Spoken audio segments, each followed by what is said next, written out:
I'm sure things like this might happen at some point, but not to you. It didn't happen. It's a made-up tale. It's a total fabrication. It never happened. It never happened. Are you my new daddy? Can I have a hug? I promise not to stab you, but I might steal your wallet. Dark Gubbins. Oh, Dark Gubbins, you are unsettling, but not quite as unsettling as the nice guys that I'm sure we'll see today. So we'll dive into it. Thanks so much for being here, friends, and I hope that you will enjoy. Date with a homophobic nice guy. How not to get a second date. Players, me, the OP, been openly bi since I was about 11 and currently in my 20s. N, the nice guy, went on a lot about how he doesn't have a girlfriend, but he's a nice guy, as though that deserves a medal, when actually that's just called being a decent human being. Yeah, he has a hard time with that one. I met NB through friends in 2019. He seemed nice, but did talk a lot about how girls he met would always mysteriously dump him after a few dates or ghost him. Well, I might suggest putting 2 and 2 together then, I tell people that I'm bi pretty quickly. I like to give the person the option to respectfully tell me that for personal or cultural reasons that being myself wouldn't work for them. Yeah, okay. This happens rarely when a person says something like they respect me and no hate, but it wouldn't go well with their family, for example. Sometimes you can end up friends with people who feel this way. No hate, just don't think it would work with you. I mean, I guess that's a fine way to go about life. Like, you don't vibe with some people. I don't think that has everything to do with your sexuality necessarily, but if that's a line in the sand for some people, then I guess it's a line in the sand. So I sit down and we're drinking coffee, and I see a good time to tell N that I am bi. We both have gay friends, so I wasn't expecting it to be a big deal. He also knew that I wasn't straight, but didn't know specifically what I identify as, so I told him, OP. So, N, I just wanted to tell you that I'm bi, and I hope you're cool with that. N, I don't trust your people! Excuse me, what? I wasn't sure whether to laugh or get angry. Your people, like we're some sort of hive mind or a unified collective of people who are all the same. I didn't like this. Yes, you know, your people, OP, the gays!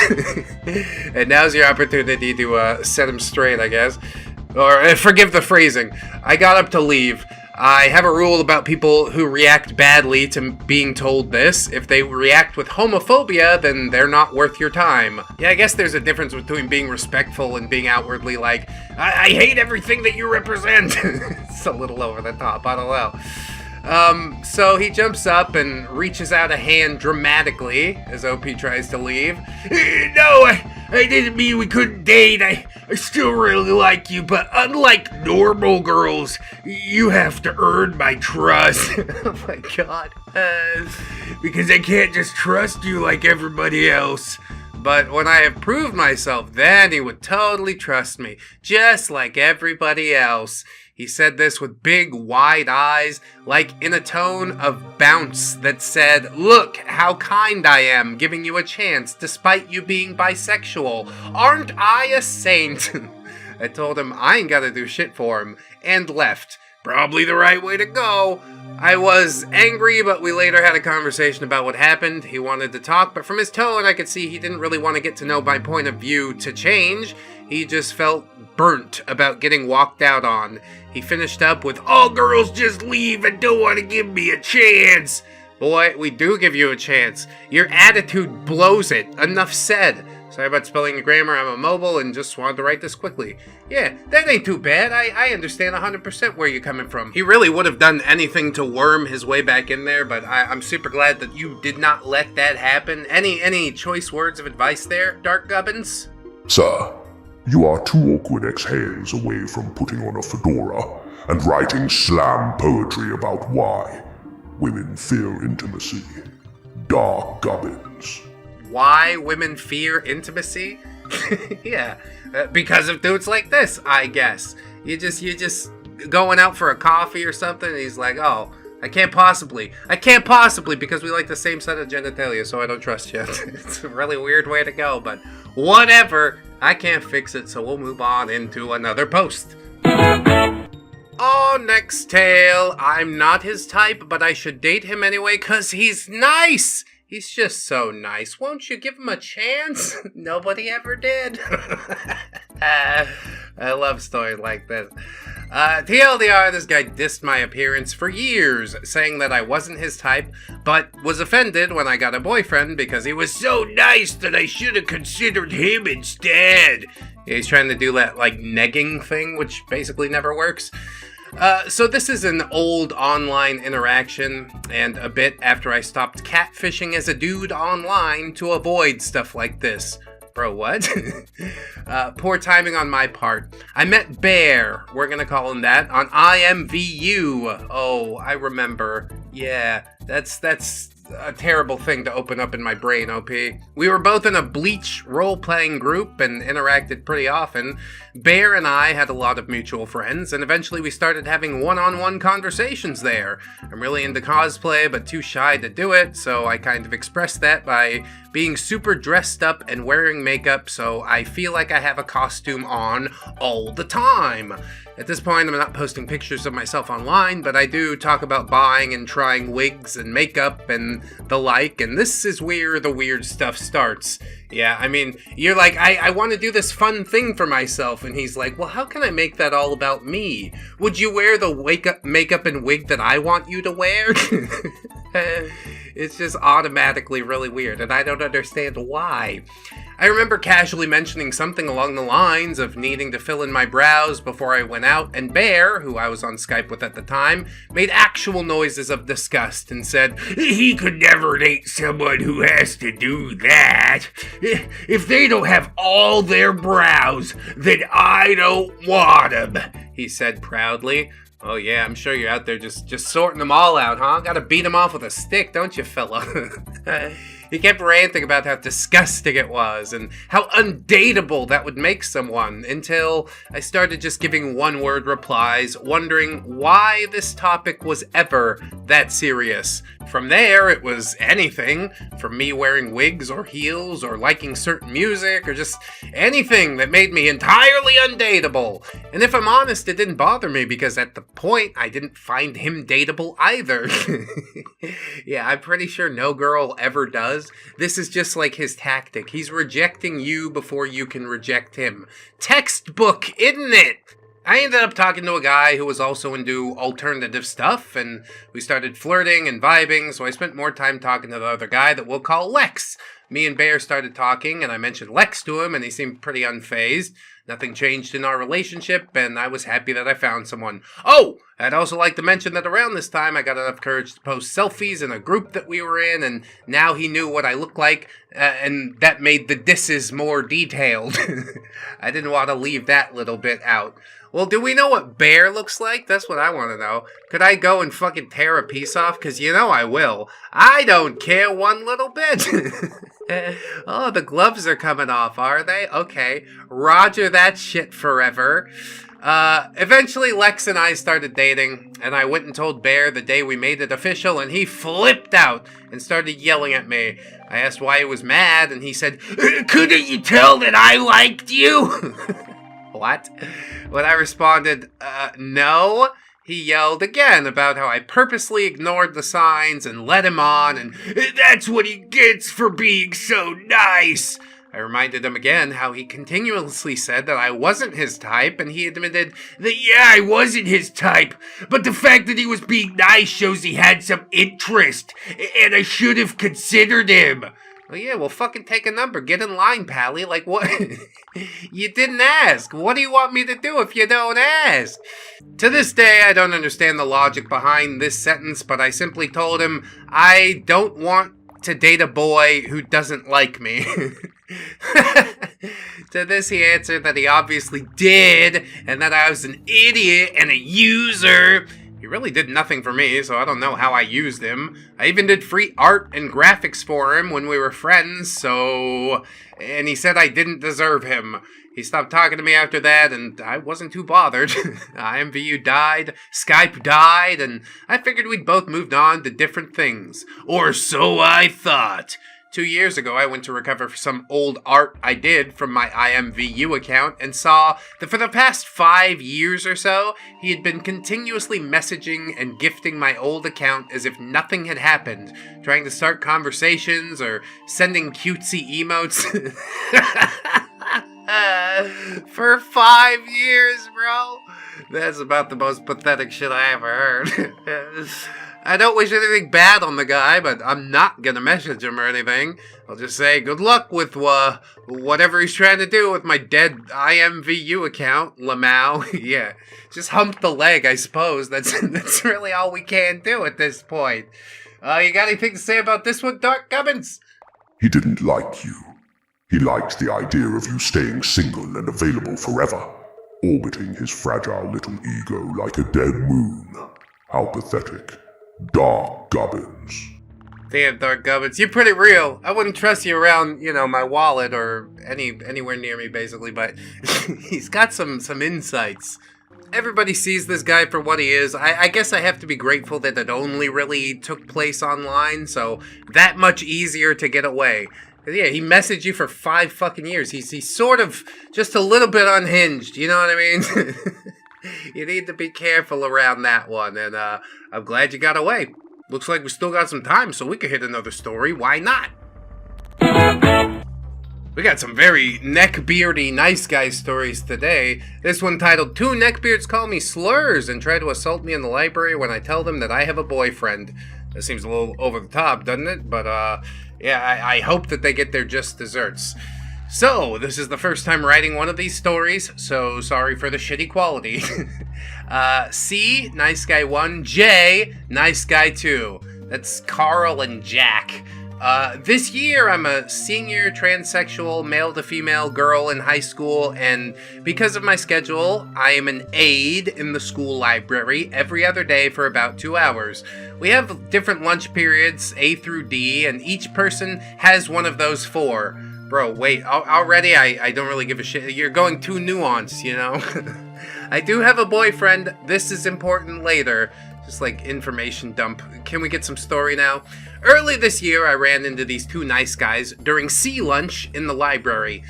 Usually they just come to the library instead of the cafeteria, without a pass, of course, but I didn't have the authority to tell them off. Well, you know what you gotta do then? You just wave a gun in their face. That'll send the message. After I was done shelving books, I'd usually go over to the graphic novel section and find a manga to read on the comfy couches over there. Wow, what a job, huh? Look at you doing this job. You're doing the hell out of that job, ain't you? Fucking layabout. This, of course, was where those 2 nice guys were sitting every time they came to the library. One of them started calling over to me and just said, "Hey, beautiful!" So I replied with a simple and meek, "Thank you." And this continued pretty much every day that I was aiding again. I mean, so far so good, I guess, but you know how these things go. It starts out with, "Hey, beautiful," then they ask for the number, and it doesn't happen, and then the meltdown. So I'm not going to give them any credit just for being civil to start. So one day, Carl asked for my number. Luckily, I was smart enough to not give it out, but simultaneously stupid enough to offer my Discord to him. Later that night, Carl started saying some plain creepy things to me in the DMs that I would rather not repeat here because they were just so gross. Can you give me a clue? I probably don't want to. I probably regret asking. The next time I saw Carl and Jack in the library, they were sitting on the comfy couches and calling out to me again with, "Hey, beautiful," and proceeded to ask me out. Both of them, at the same time. I informed them that I've been dating a boy for the past year, and Carl accuses me of leading him on. Jack then says, "Bring me that honey bun bulge!" What? What? In all the realm of things that did not happen, this did not happen the most, okay? Maybe being a senior in high school is just fucking like way different than I remember, but I don't think any of what you said actually happened. I want to give you the benefit of the doubt, but I would have understood like one guy asking you out, but 2 of them both at the same time. And one's talking about your honey bun bulge. fuck? No. Get off my screen. I hate it. OP says, I'm wincing as I'm typing this. Carl followed up with, yeah, I want that bulge. Like I said, of all the things that did not happen, please, high school seniors, I can't buy it. I'm sorry. I corrected them saying that I was a girl, and Carl said that I was just a trap. Please make sure you inform viewers that word is a slur. Hey, that thing that everybody says on 4chan all the time, everybody, it's a slur. You shouldn't say that. Although, to be fair, it's not one of the worst slurs that you could say. Whatever, it's bad. Jack then added, the dick makes it better. Oh, God. These dudes they're fucking out to lunch. I don't know what's happening. You like what you like, okay, that's fine, but also, you're making it everybody else's problem, including mine. And I don't like that. I'm not gonna sign off on any of that. All this was grossing me out too much, and I tried to move away. Jay started moving toward me and grabbed my arm. Luckily, I was able to break free and ran behind the desk where the actual librarians would be able to see me if anything happened. I basically spent the rest of the day crying in the counselor's office, but I was able to identify them to administration, and they were suspended for a few days as well as banned from the library permanently. I, of course, blocked Carl on Discord. I still see them in the hallways, but I have informed them that if anything happens, I will press charges. I mean, as well you should. Anybody would press charges, but I don't know, man. This one seems just like slightly outlandish. How do you feel about this one, Dark Gubbins? Ah yes, a totally real tale where two goblins co-op a library couch and transform rejection into assault. Try harder, fiction author. Your incel fanfic is showing. Dark Gubbins. Damn, Dark Gubbins don't think it real either. Fucking base! I love that. Yeah, I'm sure things like this might happen at some point, but not to you. It didn't happen. It's a made-up tale. It's a total fabrication. It never happened. It never happened. This is just somebody screaming into the internet and trying to insist that, you know, they're desirable to absolutely everybody. I'm sorry. You're no Mary Sue. That's what I'll tell ya. You're definitely written like one, but that's why I don't believe it. So we'll continue on into the next story, shall we? Oh, this one's short and sweet. A little behind on my rent. Opened up to a friend and he asks to do it. Well, I got a couple $100 I can loan you, but you gotta... That's terrible. I don't know. Is that a friend? That's terrible. OP says, I honestly can't believe it. I've never sent a nude in my life, and this guy I was becoming so interested in put the biggest red flag that I've ever personally experienced. I asked for a loan for 2 weeks, and he says if he had incentive, then he'd just let me keep it. I offered any material items as collateral, even offered my family pictures, but when none of the items seemed to be good enough for him, I got fed up and straight up asked, well, what do you want? You trying to buy my body? And I honestly was so surprised by his answer. Yeah, that way you could just keep the money. Yeah, if only things were this simple. You know, I think it gets a little twisted up. I don't think that OP is willing to do all that. And good for her, honestly. Like, I understand times is tough. It's hard to make some fucking money out here. But this is sinking to the lowest depths as far as I'm concerned. OP says I begged for him to take anything else, but he wasn't having it.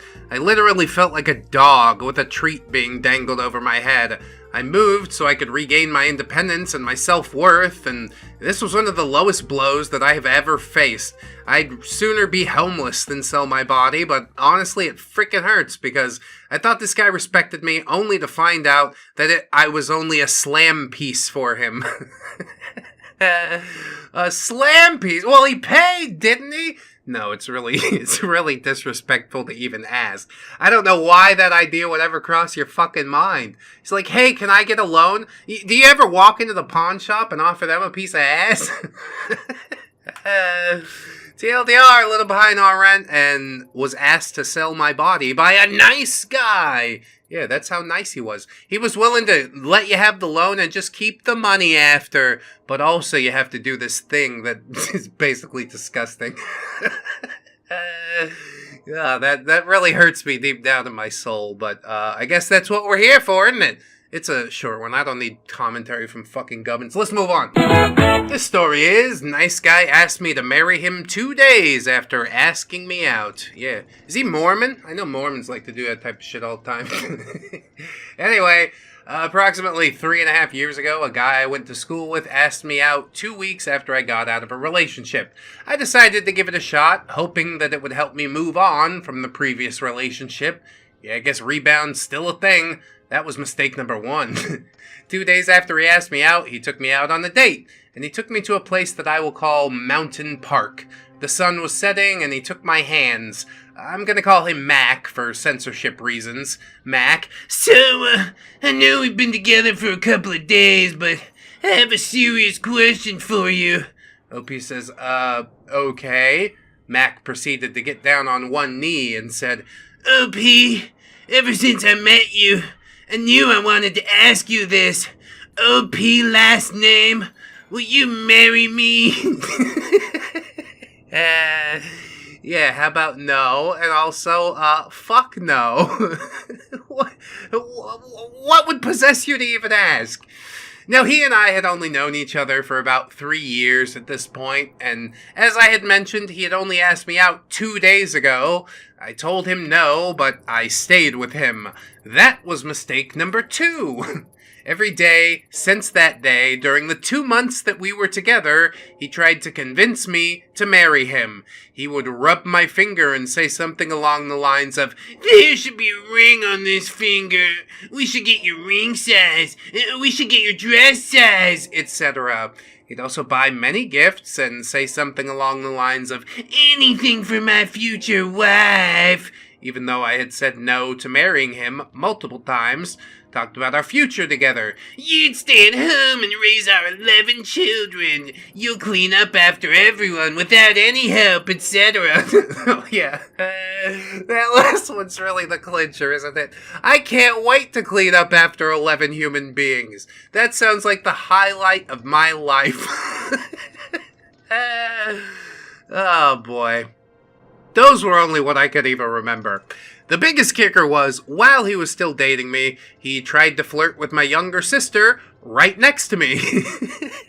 And that was when I decided to end things. Wow, you put up with all that other bullshit, but the younger sister thing's really what got in your craw, huh? I guess, whatever. As long as you get the right answer eventually. For the next few years, he tried making new accounts on Facebook and Snapchat, which was why I deleted Snapchat after blocking him 27 times, and on Instagram, and I wouldn't be surprised if he tried to message me again using a different account today. He said that he still wants to be friends, but I immediately turned him down. Hey Mac, if you're reading this, fucking leave me alone. Long story short, nice guy asked me to marry him 2 days after asking me out, and he won't leave me alone. Well, yeah, that sounds like it about sums it up. I'm surprised that he got 2 months out of you. That's really unsettling that you would just be like, yeah, okay, well, we'll just keep it going for funsies. It's a fun thing to do right now until you keep telling him no, and he's like, if I can't have you, nobody can. He stabs you in your sleep and stuff. I've seen it happen before, bro. Don't fuck with it for real. Anyway, yeah, great post, I guess. 2 days in and he's proposing a hostage situation with vows. Romance speedrun straight into a restraining order. Dark Gubbins. Yeah, the restraining order is like a S tier rank, I'm pretty sure. That means you did it extra really good. I don't think he's going to learn his lesson. But not my problem. We'll just move on into another one. Watch another train wreck feels pretty good, honestly. So join me over there. This OP asks, am I overreacting or am I in the right? And this might be worth overreacting subreddit. We haven't been there in a minute, mostly because it's like, way too over the top. But we'll see how this one goes. I, 19 male, have been crushing on my friend, 19 female, for about 2 years. Oh, the OP is the nice guy? Crazy. Recently, I talked to her and somehow someone brought up Valentine's Day. Yeah, somehow somebody. I don't know how it got brought up. It wasn't me for sure. Just the day was approaching. I was like, hey, what do you think? She's like, okay, cool. I mentioned I'd never had a genuine Valentine and haven't really dated someone before. And she told me that out of our friends, she would prefer to date me. Well, that seems like a really nice thing at first until you realize that, yeah, you're still in the friend zone there. I wouldn't take that date, honestly. It sets the wrong precedent. I jokingly asked her if we could be a Valentine's, and I joked, and she acted super happy and said yes. Yeah, your joke wasn't really a joke. It was a joke unless. We ended up hanging out really close for a week or two, and even shared a few meals together. Eventually on Valentine's Day, I brought her a bouquet and a plushie of a cow, which is her favorite animal, and she gave me some chocolate too. Oh, look at this. That seems like a real Valentine's. Did they have the SpongeBob with the Tutti Frutti candy cane attached? Because that's all I will accept for my Valentine's. I'm telling you right, if you bring me anything else, it's going in the trash. We decided a week before to go to this weird Valentine's dance for her college, and we both showed up where I met her friends. Whoa, sounds like things getting official, huh? We kind of just hung out for a few minutes when this guy showed up who seemed to know her, and he apparently is some dude who really likes her. Damn's competition! She said he was just jealous of us, but I wasn't really buying it. Eventually, we went to go dance to a slow song. We were halfway through the song when she said if it was okay if she could go and dance with him. Bro, you got cucked at the dance? The weird college Valentine's dance? On your first Valentine's ever? Oh my god, fucking I feel for you. You're breaking my heart right now. You know? This is most unfortunate.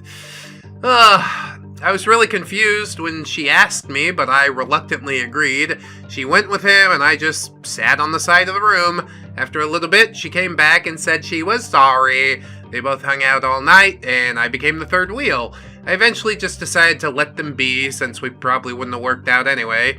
She came over to me and said she just wanted to stay friends, and I said I agreed, even though inside I did not. I went to the bathroom, and when I came back, I saw her making out with the other guy, in front of me, not even trying to hide it. Bro, fucking F in the chat, honestly. That's so sad.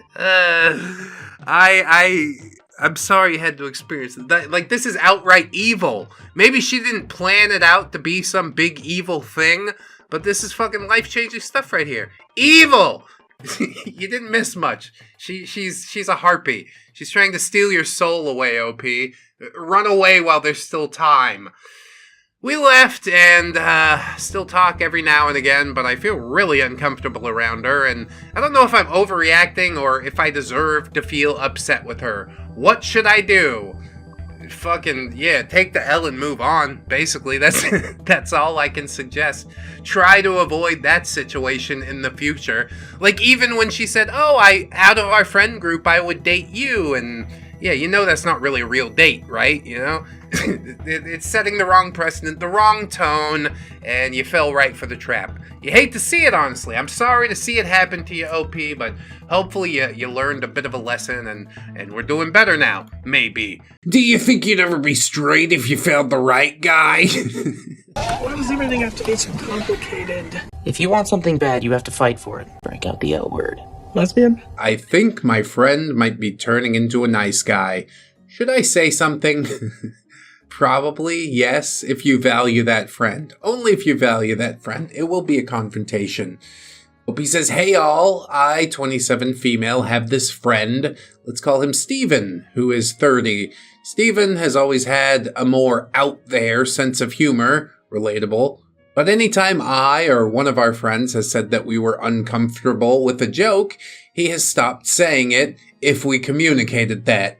See, that seems fine to me so far.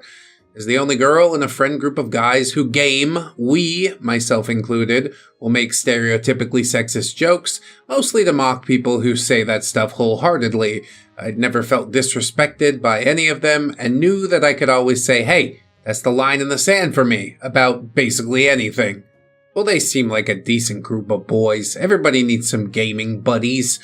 However, over the past few years, I've noticed a bit of a change in Steven. First, it was a casual relationship he had that didn't pan out, where he turned from calling this girl the most amazing person he'd ever met into talking about how fake she was for leading him on and saying some of those women these days type of comments. He would also make comments about how women on social media have it so easy because they could just show off their bodies and get likes easily. I am a woman on social media with somewhat of a following, but he always followed it up with, but you're not like that, OP, obviously. Yes, clearly, I painted the whole fence except for that single post. I say if you want to really feel that way, then, just drop it out there, no caveats, no nothing. I'm not even going to bother reassuring you that you're not like that, because deep down in your heart, you know you're not like that, don't you? So you don't need me to say so. And once you attain that level of self-respect for yourself, it'll be really easy to walk away from Steven. There's lots of dudes that game, okay? So yeah, I'm a gamer. I like video games. Anyway, recently, some of the comments have started making me uncomfortable. They're not about me, but women in general. He's frequently expressed disappointment with dating and dating apps, but also is very critical of the women on them, saying that he only matches with land whales, and describes not wanting to date a mother as it would be playing on somebody else's save file. That is about the most no-life type of way to put it.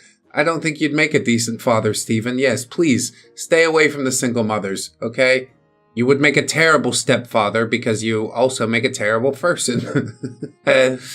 Hope says, I never know what to say to all of this because we've been friends for a long while now and already have had a bit of a falling out years ago over a funny video I posted of us where he said I used him to get likes and it was only because I was a woman. I forgave him for that, but it did stick with me, especially with the most recent comments. I understand being bitter, but I don't think the way he's expressing it is good at all. To some extent, I feel like it's almost my responsibility as a friend to tell him that he might want to chill, but I have no idea how to go about doing that without sounding judgmental or making him feel attacked or upset. Like I said, that's part of the confrontation. He is going to feel attacked or upset, but if he's a brainy boy, he'll realize that you're saying these things for his own betterment. Or more realistically, since he's not a brainy boy, his ego will get in the way and the friendship will fall apart forever. Which is good, the less wasted time. We'll find somebody to fill in the gap. Anyway, OP asks, should I leave it be and maybe say, hey, that's not great? Next time he makes a comment like that, say something one-on-one or just keep doing what I'm doing and keeping my mouth shut. Yeah, well, keeping your mouth shut doesn't really seem to be working, does it? I'm not sure that one-on-one is necessarily the way to go either. Like, a nice group shaming seems to have a decent effect most of the time. As long as the other dudes that you game with are on board, they're not secretly harboring Steven feelings. But yeah, truth of the matter is I don't think Steven understands the difference between men and women. Like, yes, women do have they could get likes on apps if that means something in the real world, which really it doesn't. Maybe you can monetize your own beauty for a time. But being a man also has its advantage, especially if you like loneliness and solitude.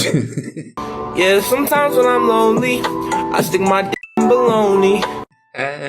I build myself up in quiet.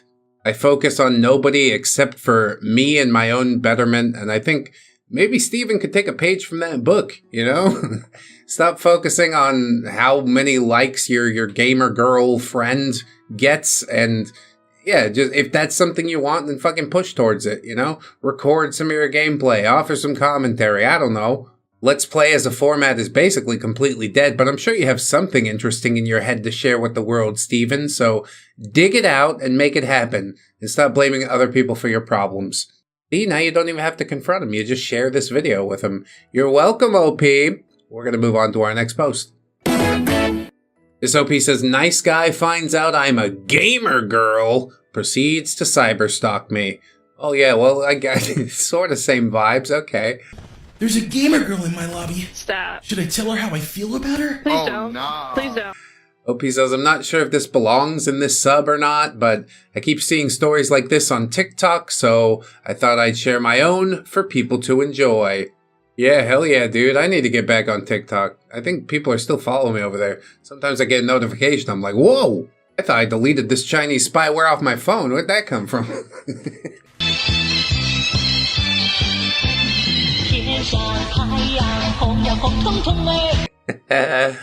OP says, this is an old story, so I am safe, if anyone is wondering. Also, apologies if this is long. I'll put a TLDR at the end. A while ago, I met this guy on PlayStation 4. He and I used to play GTA together, and we had been friends for a few months. For obvious reasons, I never put any of my personal information on my profile. We called each other by our gamer tags, and never had any issues with our friendship. Yeah, keep it in game. That's what this is about, right? You want to do some heists and shit? He's like, no, OP, I'm trying to heist your heart. Then one day, while we were gaming, my mom walked in and called me by my real name while my mic was on. Oh, thanks, fucking docs, Mom. My name is very obviously feminine, so he immediately was like, wait, you're a girl? And I was like, yeah, you didn't know that? And apparently he assumed that my higher-pitched voice was just because I was like a 14-year-old boy or something. I explained that I was a grown woman, the same age as him, and he responded, but I thought you said you had a girlfriend. And I explained, yeah, because I'm a lesbian. I thought after that he wouldn't bring it up again. I was wrong. Yeah, that doesn't usually fix it. This just leads to him proclaiming all the benefits of his magic dong. After he found out I was a girl, and a lesbian one at that, he started treating me differently. Yeah, that's when the friendship ends. He would not stop talking about inappropriate questions like, how do lesbians even do it? And would you ever consider doing it with a guy? And do you think you'd ever be straight if you found the right guy? Why does everything have to be so complicated? If you want something bad, you have to fight for it. Break out the L word. Lesbian? Very transparent, very disgusting. I'm sad the friendship has to end this way, but it has to end. I can't keep up this charade. I kept telling him that his questions were making me uncomfortable and to stop so we could just play the game. He would stop for a little bit and then, he'd start right back up again. He also kept calling me by my real name when we were in group calls, despite me repeatedly telling him to stop because I didn't like other people knowing my real name. He kept arguing that he was special and different than other guys, and that he was allowed to use it because we're close like that. I had to repeatedly tell him not to call me that. Dude, after like the first warning, I'm out. I'm f***ing done with your bullshit game. I'm done. This is bullshit. We're not actually close like that. I don't give a fuck about you. You're somebody I play Grand Theft Auto with. That's it. Eventually, his questions turned into just straight up flirting with me, and he would say things like, I bet I can make you straight if you gave me one night. You're probably only gay because you haven't got any good dick yet. Or is a fine-looking pink. Yeah. Oh, looks good, huh? See what I say? It's just, you can mark all the things off on the bingo card. It's so rote and formulaic at this point. There's interesting little twists here and there, but most of the time I know it beat for beat.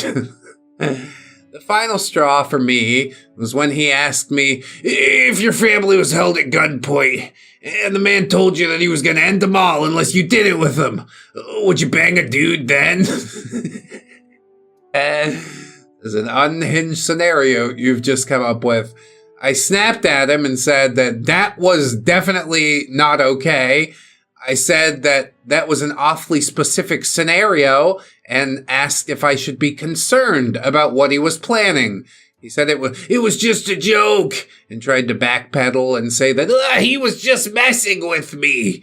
Yeah, well, I don't really like to be fucked with in that certain type of way, so we're just gonna not be friends anymore. I'm gonna block you on everything. It is far past that time at this point. After that, I told him he was disgusting and blocked him. Hey, there you go, OP. But he didn't like that and started making account after account to harass me. I would block him, he would disappear for a few months, and then he'd pop back up with a new account messaging me asking, are you still gay? Yes, I'm gayer than ever, as a matter of fact. The last I heard of him was a new account that messaged me. I added it back since I thought it was my friend, but I quickly realized it was him when he started messaging me. He messaged me saying, I've come back to take what's mine, and I want it my way. Well, this ain't Burger King, bitch. There's some wackos on the internet, man. You really don't know who you're interacting with. And I don't want to come out and say it, but I do think that GTA Online attracts the lowest common denominator. Do I play it? Yeah, sometimes. But the 3 or 4 people I've actually interacted with that I met through the game just... Yeah, I don't want to interact with them any more than I have to. I messaged back this time since I was genuinely creeped out and angry, and I said, I was never yours, and I'm not going to be yours. I like women. Why can't you get that through your thick skull? Women greater than you. And even if I did like men, I wouldn't touch you with a 20-foot pole. The next time you add me on one of your burners, I'm reporting you to the police. He, of course, started in with insulting me, calling me the F-slur, and spamming me with male-on-male adult videos, which, that doesn't even make any sense. He just had those on his hard drive. You know the reason why. There's so much There are literally thousands of files here! Like, I got this 50 gigs of male-on-male action in order to troll people. It's like, dude, I don't know. 50 gigs is a lot. At a certain point, I think you're sort of keeping this for you, aren't you? Anyway, LP says I reported him and blocked him. After that, I didn't hear from him again. I'm guessing the threat of the police finally scared him, and he found some other girl to harass. I hope it's the first one, though. Yeah, I'm pretty sure it's the second one, but you did the best you could do. You know, you can't save other people. Save yourself first. You should always affix your oxygen mask before helping children or people around you.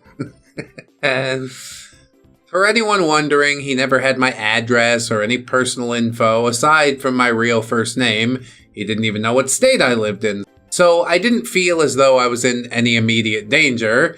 Given that this happened years ago, I'm guessing that nothing will happen at this point. Yeah, nothing ever happens. It's fine. TLDR, guy who used to be my gamer friend turned into a creepy cyberstalker after finding out that I was a lesbian girl. Harassed me on several different accounts until I told him off and threatened to call the police. Never heard from him again after that. Well, sometimes the trash takes itself out, you know? You should have threatened him with the police a lot earlier. Got this paper trail started, you know? But oh well, as long as you escaped, I guess that's the best that we can ask. The big lesson that I learned here today was don't play Grand Theft Auto Online. When they come out with GTA 6, and it's going to cost over $100, don't buy it. And then you can just circumvent all of this bullshit. And also, yeah, it'll save you $100, which is really nice. Anyway, we're going to move on to another story now. Hope you guys are vibing. If you are, check us out on podcast services, you know, Spotify, iTunes, we're basically everywhere. All right, let's get into story number 3. Nice guy hits on my girl and my ex. Damn, bro, he's getting at everybody around you. You gotta start playing some fucking defense or something. OP says, I have a funny but also twisted story to share with you. Smiley face. A few years back, this guy started to advance on my then girlfriend at college. It was very obvious that he wanted more than friendship, at least obvious to me, lol. He made her gifts, constantly texted with her, etc. She was not very open about it, but eventually I heard through a good friend of mine that he confessed to her, and that he talked about all his feelings with the whole college, and yeah, basically everybody knows. Apparently, she declined, but it was not a good sign that she didn't tell me herself. Honestly, OP, good for you. You need to get out and start running real fast. OP says, we had a lot of our own problems in the relationship, and eventually we broke up because of other reasons. Yeah, that sounds fine to me. You probably saved yourself years of heartache. So fast forward a year or so, and I made new friends with a group at college, where this guy was also a part of, and I thought to myself, I'm over it. What could go wrong? And we managed to make the group work, even though he kept making inappropriate comments about my ex. Anyway, in that group, I met my now girlfriend, and she is the kindest, sweetest, most beautiful human that I ever met. Honestly, best thing that ever happened to me. Okay, this time maybe you're gonna fight for her honor, right? Because you actually like her? Or are you just gonna let this guy fucking creep around and keep your mouth shut? You can't keep getting away with it! 'Cause that's not what men do. If he starts saying something untoward at your girlfriend, you put your hand up and you say, hey buddy, we're not gonna do whatever the fuck that is. And that usually is enough to end it.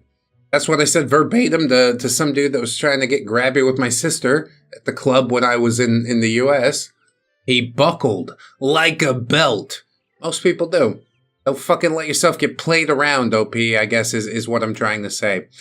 Anyway, this guy is also best friends with girlfriend, and I was suspicious, but kept myself out of it because I trust her, and she didn't have a lot of friends at that time. He started acting distant and withdrew from their friendship, which made my girlfriend worry. She confronted him, and well, he made advances towards her too. Lol. Is that a lol for you? That's more like I feel fire in my belly. I'm going to go to his house and knock on his door with a ReddX Industries brand lead pipe. Come on out, you goofy little goober. I just want to fucking talk to you. He told her that he's always had a crush on her, and that I'm a jerk who stole 2 girls from him now. Yeah, you know what the difference probably is that OP just asks the girls out. He likes them, and then he talks to them and asks them out. This guy just like beta orbits in the hopes that someday somebody will pay attention to him, and it never happens. You beta orbiter male. You make me feel stronger and smarter because you're here. You're not attractive or significant enough for it to happen spontaneously, so you gotta make some noise, alright? That's my tip for you. He broke off the friendship with her instantly and hurt her feelings pretty bad. Also talked bad about me and our friend group. Yeah, who gives a shit? Say what you want to say. After that, I had enough and confronted him in the cafeteria. Oh, here we go. Punch him right in his shit. Put the boots to him, son. I told him that he should be embarrassed and that I'm ashamed of the way he acted and how he talked about my friends. He looked at me like I was a ghost. A couple hours later, I was still quite shaken up by it. I generally don't confront people like that. Well, sounds like you need to fucking start. And that's not a bad first experience either. You scared the boy. Like I said, they always buckle. Sometimes you get punched in the mouth, but I don't know. That's like 1 time out of 100. Roll the dice. You're good. Anyway, OP says, well, the dude called my girlfriend and talked to her quite normally and wanted to share feelings which made her quite uncomfortable. Then he called me. And man, this guy did not stop whining about how I could dare speak to him in that way, and that he didn't do anything wrong. At first, I tried to explain to him why his actions were not so nice, but eventually, after he wouldn't hear it and kept whining, I lost it. I told him to fuck off, and that he should be glad I didn't smack him. Yeah, there you go. Hope he's finding his nuts. You love to see it. That's why I love these nuts. After that, everything was fine until recently, a couple months later, this guy starts talking to her again, even though he said that they shouldn't even say hi to each other anymore, which makes her incredibly uncomfortable, and continues to talk to people about his feelings and how hurt he is and how I was the only one that fucked up by speaking to him. Oof. Now my girlfriend just wants to tell him to go screw. God bless her, but I can't help but feel bad for the guy. He clearly has some issues, or maybe he's just a jerk. Anyway, feel free to share your thoughts, and if you encountered people like that too, tell me how you dealt with them. Thanks. I told you the way that I deal with it. I nip it right in the fucking bud. I'm not gonna let it get past the first sentence. Seems a little off to me, and I'm like, what the fuck's that about? The truth is, he's just a cowardly little worm boy. He wants to talk around behind people's back and stuff like this, but then you confront him and he's like, duh, I don't know what to say. Well, good. Keep your fucking mouth shut then. I bet if you did punch him, he'd never come near that girl again. You should try it out. Not that I endorse physical violence or anything like that, but it is really effective sometimes. Look, violence is never the answer. It's the solution. This could happen for the rest of your life. Every girlfriend that you get, he's trying to worm his way in. We could either put up with that for the next 20 years or just knock him on the chin real good. It's your choice, you know? Choose your own adventure, but I know what I'd do. Definitely don't show any sympathy for him, whatever you do. That's how worms like this subsist. He's only gotten through life because of other people's sympathy. It's time to cut that shit out. Welcome to adulthood. Nobody cares about you, and me least of all. Good luck with it, OP. That's all I gotta say. We'll move on into another story now. This one called The Worst Hinge Date I've Ever Been On. Online dating just doesn't seem like the way to go. I understand it's convenient and shit like that, but it's rife with failure. Destined to collapse. I've never seen anything good truly come out of online dating. And then people are like, oh, well, we got married and stuff like that. Like, yeah, but you're against the odds at a certain point. The girls on that app that want to get married, you better hope you find them in the first week. They're going to get snatched right off there. Anyway, whatever. OP says, disclaimer, sorry if this is long-winded. I'm not great with explaining things via texts. Me either, but don't worry about it. Honestly, I don't know if this even counts as a nice guy, but I just want to share my story of the most uncomfortable date ever. So we met on Hinge, which in my opinion is a lot better than Tinder if you're actually looking to date someone. That's fair. I think Tinder's like mostly for hookups, right? Personal opinion here, but yeah, fucking gross. You won't catch me on that.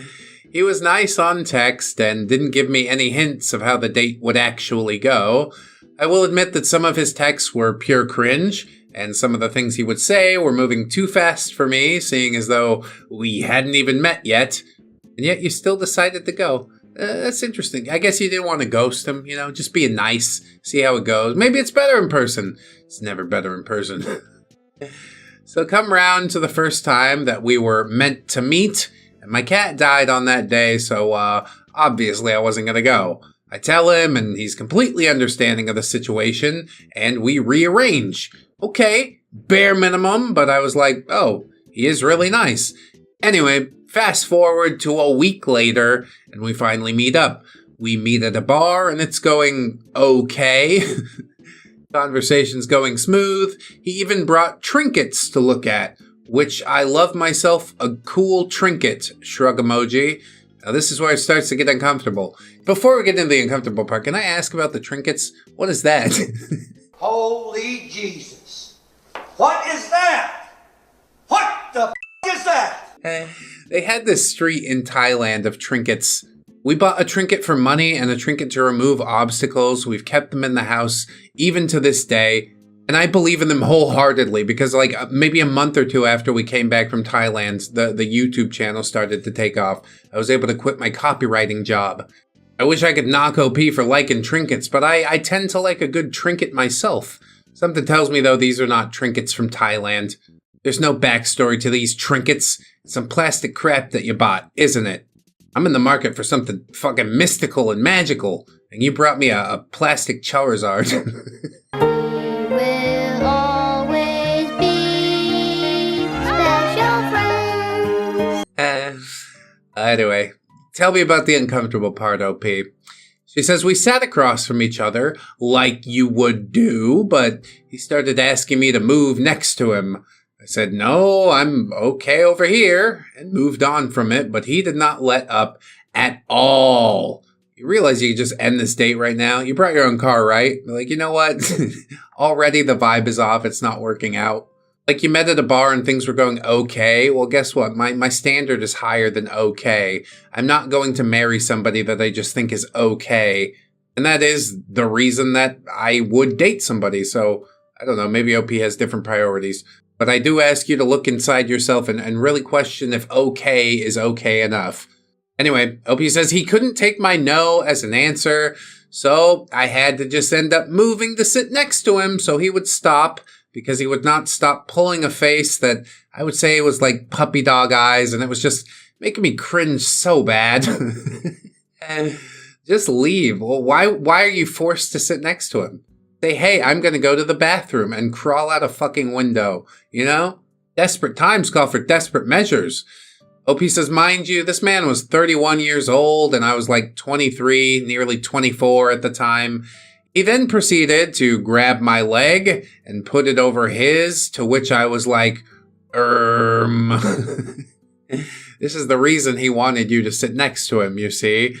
I kept pulling it off of his leg, but he again just kept putting it back on and acting offended if I took my own fucking leg away. Honestly, I know what you might be thinking. Why didn't you just leave at this point? And I really wish that I had. Well, you know what they say, hindsight's 20/20. Just don't let that shit happen again. Hope he says my dumbass then agrees to go on this Ferris wheel with him. He's also been constantly whispering in my ear about how he wants to kiss me passionately. And I genuinely feel so gross just typing this up, Lamau. I don't know how this has gone to like a 3-stage date if you're having that miserable of a time. The bar was okay. Like I said, okay is not good enough. I'm gone already. The restaurant, you force me against my will to sit next to you, and then you commandeer my leg. That's strike 2 at the very least. I guess the Ferris wheel is strike 3. We really gotta wait until we're up in the air in a little fucking metal bucket. Completely at the mercy of this weirdo and some carny. I tip him an extra couple bucks and say, don't you dare fucking stop this thing at the top. I want this ride to be over as fast as possible. Anyway, OP says we end up on the Ferris wheel, and he ends up unzipping my coat when I told him, no, I'm cold, please stop. And then he brushed his hand over my breast, and that's where I drew the line and told him, no, that's way too far. The way he would just constantly apologize, but keep doing these things when I would tell him no multiple times is just fucking crazy.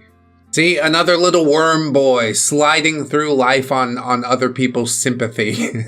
I don't even know how we ended up on the Ferris wheel, if I'm honest. It's a bad situation to put yourself in.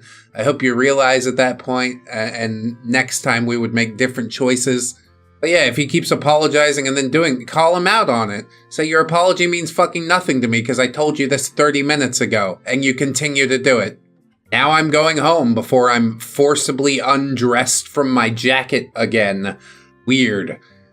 Anyway, at the end of the day, I was mentally exhausted and extremely uncomfortable, and I wanted to go home. I wanna go home. I wanna go home. Yes, let's lay down and have a nap. A big sleep. He takes me to the train station and is hinting for me to stay over at his. Obviously, I say no. He then proceeds to tell me that he was gonna send me a dong pic when he got home. And I was actually mortified that he thought that was okay to say. I tell him that I don't appreciate unsolicited pics, so do not do it. I get home, and the next day I blocked and removed him from Instagram. Didn't give him an explanation because I genuinely just didn't want to talk to him. Yeah, he knows why. It's not ghosting if he knows why. There was other stuff throughout the date that was just really weird. The way he just wouldn't stop touching me. I got overstimulated so that I had to take myself to the bathroom to calm down. I wish I had left, but I think I felt stuck and worried. I mean, a little bit. If you don't have your own car, that complicates things. He's got to give you a ride to the train stations and shit like this. But again, I guess we chalk it up to lessons learned, you know? Truth be told, I don't give a fuck if I gotta walk to the bus stop. I'm getting out of here one way or the other. Like, it's always within your control to grab the reins of your own life, but I understand sometimes it's difficult. Social contracts and that. But he's broken the social contract multiple times. Maybe not at the bar with the okay conversation, but like forcing you to sit next to him and grabbing your leg and shit like that. No. You're getting way too fucking comfortable there, Buster. Call him Buster, then he knows you mean business. Opie says, I would like to point out that he was fully acting like we were already in a long-term relationship, and he was saying how he wanted me to move into his house in 6 months' time, and that I wouldn't need to work, and he'd pay for everything, and also the fact that he hadn't been in a relationship for 7 years, and claimed that every girl he went on a date with was too much, literally blaming the girls for his shitty behavior. Genuinely crazy stuff. I mean, even the fact that you're talking about other girls while you're on a date with somebody who is not those other girls, that's a bad play right there. What do we do when we see a red flag? Right, we stop! Right out of the gate, you're falling flat on your fucking face. I guess I shouldn't give this guy any tips, you know? He's not gonna use his powers for good. That is what I know for sure. Gosh, online dating just really is so fucking bleak, isn't it?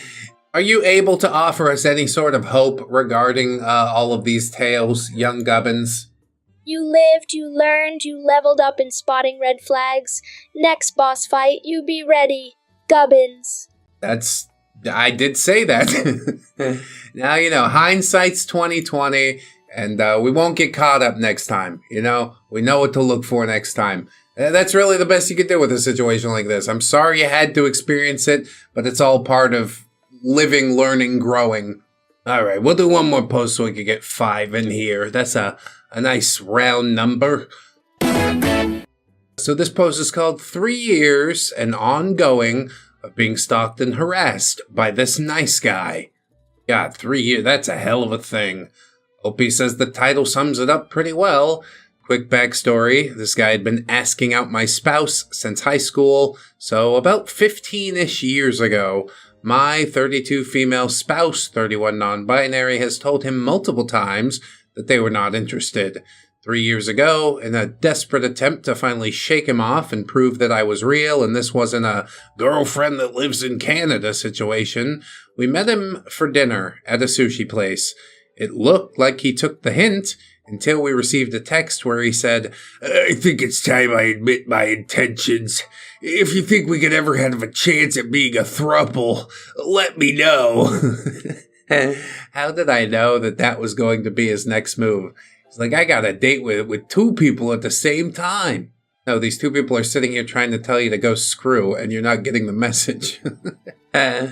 Opie says, I don't know how to link a screenshot, but that is a word-for-word quote. My spouse rightfully called him out on this, told him how disrespectful he was by lying to them about moving on, how he blatantly ignored boundaries, and I need you to put this fantasy away for good. Yeah, I don't think he's going to. Not until you buy a gun. That's my solution to this. I hope you bulletproof for this about to hurt. Because my spouse is honestly too kind of a human. I love this about them. They always try to see the good in everyone, even nice guys. They did allow him back into our life after he promised that he had moved on. We would soon find out that was a lie. Yeah, there's something of a pattern here. He told us, it's just so hard just being friends with you guys. And we kicked him out and told him off. At first, it was a break until we could finally talk civilly, but his persistence to keep trying to talk to us, despite us clearly stating multiple times to not talk to us until we were ready, ended in us blocking him across the internet. A really good way to go. I love that. Easy, convenient, no fuss, no muss. From then on, he continually made new accounts over and over to reach out to us. We never responded and kept on blocking. We thought the hint was the size of the sun. The messages switched abruptly between love bombing and petty insults. He even threatened to force himself upon my spouse and I. It's a good thing you 2 didn't drink wine with me because you'd make terrible mothers. What the fuck is that? It doesn't even make sense. We reported this behavior to the local police department several times. He even got a second number to text me December 2023 because I had his original number blocked in my phone. I've since changed my number again. He said I needed to grow up and get over it. Just drop it and forgive. I might forgive. I never forget. I'll let it go just because I don't want you living rent-free in my head, but I also never want you to darken my doorway again. I really appreciate it.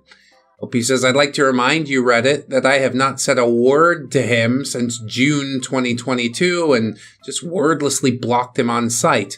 This text also said, stop ghosting good people! Yeah, because good people harass others for years, right? Well, you see, this is the only way that he can get through his life. He has to lie and keep his ego inflated. He is the hero of this story, the main character, if you will. And you guys are just evil villains for not wanting him, for not seeing the greatness that he has to offer. It's all sarcasm, of course. I'm pretty sure he's only going to make everything worse for everybody involved.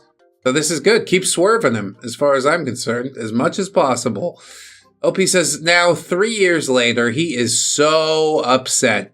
He's actively pretending to be me on Twitter, posting about how psycho my spouse is, and that he's really just a good guy. He's made posts about how I am planning to divorce my psycho bitch spouse, and that I'm some MAGA lover. He's trying to trash my name and ruin my online reputation in true textbook, nice guy, toddler level behavior. This is still ongoing as of this posting. He still thinks he's such a good guy and the true victim here due to being ghosted. Yeah, he's just going to keep telling himself that over and over. And really going back and trying to explain the situation is not going to fix it. So let him spin his wheels, as far as I'm concerned. I don't need to spend any more energy on this. You're already getting more from me than you deserve as I work to avoid you. Hopefully a decade in, he'll finally get the message. Or we start the paper trail and call the cops and, restraining order and such. Because, yeah, after 3 years, I'd highly suggest starting a paper trail. This might not stop. Or buying a gun. That'll stop it for sure. I have a device that will solve all of our problems. His dad was likely on the way home from work and would be home any minute. And I believed him, naively. He asked me to go hang out in the basement. I am not going up there. I'm not going out there. I'm definitely... Oh. Sorry, bro. I gave the blind date nice guy a chance and regretted it. I mean, blind dates, it's never going to be good. You want to know, don't you? He sounds nice. I am nice. Well, he's not nice. Small content warning, some mentions of subpar intimacy and nipple pinching. You're into it? You aren't? I'm going to assume you aren't. This happened back in 2018. I, 26-year-old black woman, met this nice guy via a blind date with a mutual acquaintance. The acquaintance I lightly called my friend at the time sent me a message about the guy that she thought was perfect for me, that she met on Plenty of Fish. We'll call him Devin. She sent me a screenshot of his picture and a message about how he responded to a pic that she shared of me. His response was, "Shh, whoa, beautiful, I feel like she might reject me." I felt a little bad for him and told her to set us up on the date. Hell yeah, pity date. This is gonna go really well. I just can't wait. I know it's gonna bring me right back. It's gotta be as good as I remember. We agreed to meet up at a ramen place. I sent him a message that I had just arrived. That's when I saw him leaning against a beat-up-looking car. He was a short, chubby Asian man, none of which bothered me. But what did bother me was that he was smoking a cigarette at the time, but it got worse later on down the line. The first date conversation was awkward, to say the least, and I barely remember anything about it, except he mentioned that he loved to play video games, lived with roommates, and was 420 friendly. I didn't, and still don't, smoke at all, but I knew quite a few people that did, so I shrugged it off as part of compromising and accepting flaws. Well, it's a flaw for you, it's a big bonus for me. Unfortunately, I do think that bonus is going to be depleted rather quickly once we get to know him a little bit more. Little did I know, said OP, that I would be doing a lot of compromising in this relationship. Like, why even go past the first date? An entire pity relationship? Are you sure? A pity marriage? You want to do that? Put it on and make him wanna marry me. Yeah. Put it on and make him wanna marry me. Okay. It's your ride to take. OP says, I knew I could be awkward myself, and all the time we don't make the best first impressions, so I agreed to keep seeing him. Yeah, it's pity. Not too long after, I took Devin to the grocery store because he told me that his car was giving him trouble. Yeah, Devin's driving around in the day, woo! It's the one in the parking lot with the spinning aquarium rims and the Yu-Gi-Oh stickers. OP says this wasn't really a big deal, and it gave me the opportunity to see his house and meet his roommates before we headed off to the movies. I carried a bag of stuff in, and one of his roommates took me upstairs to show me where to drop it off. When I tell you the red flags were all over the place, there's supposed to be more of that sense, I think.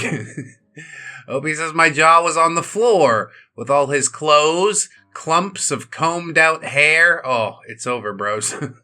Bottles, chip bags, wads of dollar bills, and all chaos. One part of me wanted to run right then and there, and the other part tried to rationalize by saying, well, no one's perfect. You gotta compromise in relationships. Yeah, don't you want to live in a trash pile?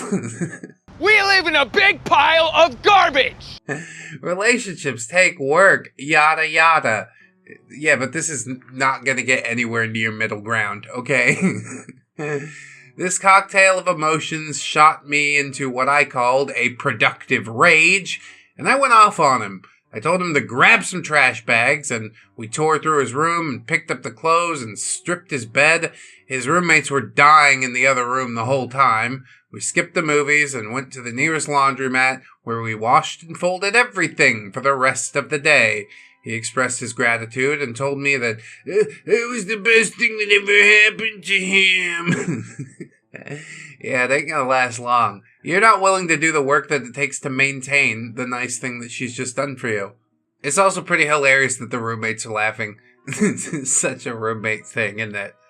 So yeah, after finally getting his room in a livable condition, he asked me to stay the night since I was obviously exhausted. I barely got any sleep. The bed was a twin. I was on my side, faced and smushed up against the wall. He snored like a chainsaw, and whatever sleep I could get was interrupted because I had to elbow him when he would randomly stop breathing. Nobody's perfect. You gotta compromise. Long-lasting relationships take work. These are the things that I would tell myself whenever he asked me to stay over for a hellish night's sleep. Gubbins here, tail. Woman fight for love, man fight for breath. Twin bed, twin brain, Gubbins. Yeah, that's pretty deep. Here comes a speed round. I hated it when he went to kiss me, especially after smoking. My wife feels the same way. I don't know what to tell her a lot of the times, honestly. You married it. I'm sorry. He never bothered to get his car fixed, and I would drive Devin to and from work like I was his personal taxi. He got upset whenever I was on my phone or watching videos with any type of feminist theme, saying that those videos were toxic. He wanted me to sit and watch him play video games, and disregarded me whenever I asked for games that we could both play together, because yeah, I enjoy video games too, just not games with highly sexualized anime themes. What was that, Stellar Blade? He played Stellar Blade. Hey baby, come watch me play Stellar Blade. I saw that! Disgusting pervert! I'm gonna objectify this pixel lady in front of you. See how you feel about it. It's not a great move. He bragged about being a good lover, but latching onto me like an algae-sucking fish on aquarium glass made me think otherwise. Yeah, please don't ever leave me. He was high the majority of the time. I honestly didn't know until he admitted it to me and asked me to be around him when he wanted to try acid. Oh, neat. This is going down a road, isn't it? But we're still just rolling along with it, even though he's like weird and damaged. I guess maybe OP could fix him, you know? I still remember the one day he agreed to be sober and we went out to dinner. I appreciated that day because I felt like I could talk to him authentically. However, at dinner, he admitted to eating an edible before leaving the house. And I saw in real time how it was taking effect as he slowly slipped away from me. Everything came to a head when the trip happened. Oh yeah, it will do that. Any tension that you've been holding on to, it will be released. It's all gonna come to a climax. And you're gonna be tripping balls the whole time. This is gonna be a experience that's deeply ingrained in your subconscious forever. He wanted me to drive with him to Asheville, North Carolina, to meet his sister who was visiting the States for the first time. Cool! We agreed to split the costs to rent a car and a hotel, and on the day of, when I was ready to pick up the rental car, he told me that his license was suspended because he stopped paying his car insurance when his car broke down. This meant that he could not legally drive. He paid the DMV $500 in fines and thus couldn't help pay for the rental. Oh, wait, you serious? Let me laugh even harder. Yeah, I don't give a shit about meeting your sister. I mean, apparently OP does. Ride or die for just, like, some reason that I'm mystified about. There's literally no reason. Is this better than being alone? Is it? So yeah, OP says I had to take my car. I recently finished repairs and maintenance, but I didn't get the chance to test drive it to make sure everything was stable, so I had to drive 6.5 hours over 400 miles on a wing and a prayer, there and back, all alone, and I mean alone. He said he would keep me company, but 30 minutes into the trip, he fell asleep. Maybe it's better this way, honestly. Like, neither of you really likes each other, even. I love deep car conversations with wife. This guy's like, yeah, I'm just gonna fast forward time. Thanks for getting us there, but don't talk to me. OP says, thank God for audiobooks. His sister was nice enough, though I didn't appreciate that the first thing she did when we picked her up from the airport was to touch my hair, which was in an afro at the time, and asked me to give her cornrow braids. I don't know how to do those. But surely you must. That's ridiculous. Clearly there's a cultural barrier here, but that's good. We can learn about each other. We stayed for 2 days. I was exhausted getting back after another 6-hour drive. On the way home, there was a hurricane approaching our city, and one of his friends called and said that their house burned down. Jesus. Devin was rightfully upset, and I offered him to stay at my place until we were able to figure something out. When we arrived to look at the damage, it turns out that there wasn't any, and the whole thing was some sort of sick prank. I was livid and found nothing funny about that at all, but he told me it was overreacting, that his friends were simply playing a prank. Yeah, your house burned down and all of your possessions are gone. Cool prank, man. He loved me for how caring I was, wanting to help him in his time of need. I mean, that's really the only reason that he likes you, OP. You just give him stuff, you know? It's not a two-way relationship at all. How's your self-respect these days? Are you remembering that you are loved, you are worthy, you definitely deserve it? Because I'll tell you every single day. You check us out over on Spotify or iTunes or Spreaker or whatever. I mean, YouTube too, but in a pinch, Spotify will do it. And yeah, you need to know, because you fucking deserve better. This is tragic. He doesn't deserve you. If he doesn't treat you right by now, you're gone. I'm gone. Now go chop his dick. Something was brewing inside of me. I didn't know what it was, but I knew my give and take compromising fuse was getting really short. Yeah, he's all take. You're all give. It's not gonna work. I ended up staying over since the storm was starting. Streets flood quickly here. His roommates went out of town, so we had the house to ourselves. The next morning, we were supposed to make breakfast together. As usual, it turned into a solo activity. He slept in, and when he did wake up, he just stood there and stared at me the whole time. Deep breaths. I'm telling you, he's a weird guy. We could have accepted that on date 1 and saved everybody a whole lot of time, you know? He decided that since I was here, today was the day that he would try his acid. Yeah. Are you free all day? Are you free for like the next 12 hours? Because you need to babysit me. Like even more than usual. Literal man-child. Jesus. OP says, I mostly wanted to be left alone and watch My Little Pony, which was my comfort show at the time. He called it stupid and childish and girly. But at that point, I just didn't care. I was waiting out the storm and needed to spend some time away from him. After that, well, I guess Sid kicked in because he was talking about how vibrant and colorful everything was. After one episode, he wanted to get up and watch something more manly and less cringy, like a horror anime. And yeah, that sounded like a bad idea. It's definitely not gonna bring the right vibes. I hugged him and tried to convince him to stay and do something that I like to do, for once. While I was hugging him, he pinched my nipples super hard. I pushed him back and was like, what the hell? And he responded, you shouldn't have held me like that since I'm super out of it. All of this while he was on the damn trip that he wanted me to witness so badly. Yeah, isn't it super fucking fun? It's like being sober around drunk people. They're having a great time. I'm bored as shit. I'm just reminded how dumb humanity really is. Monkey brain like funny juice. OP says, at this point I had finally had enough. Screw compromising. Relationships take work, but clearly this one was not working. Hurricane be damned. I packed all my things and drove the fuck home. I was completely numb. The whole process. After being bombarded with half-assed apologies and the, I'll never do it again. I'll quit smoking. I swear I'm a good guy. My only response was to send him the music video to Can't Raise a Man by K. Michelle.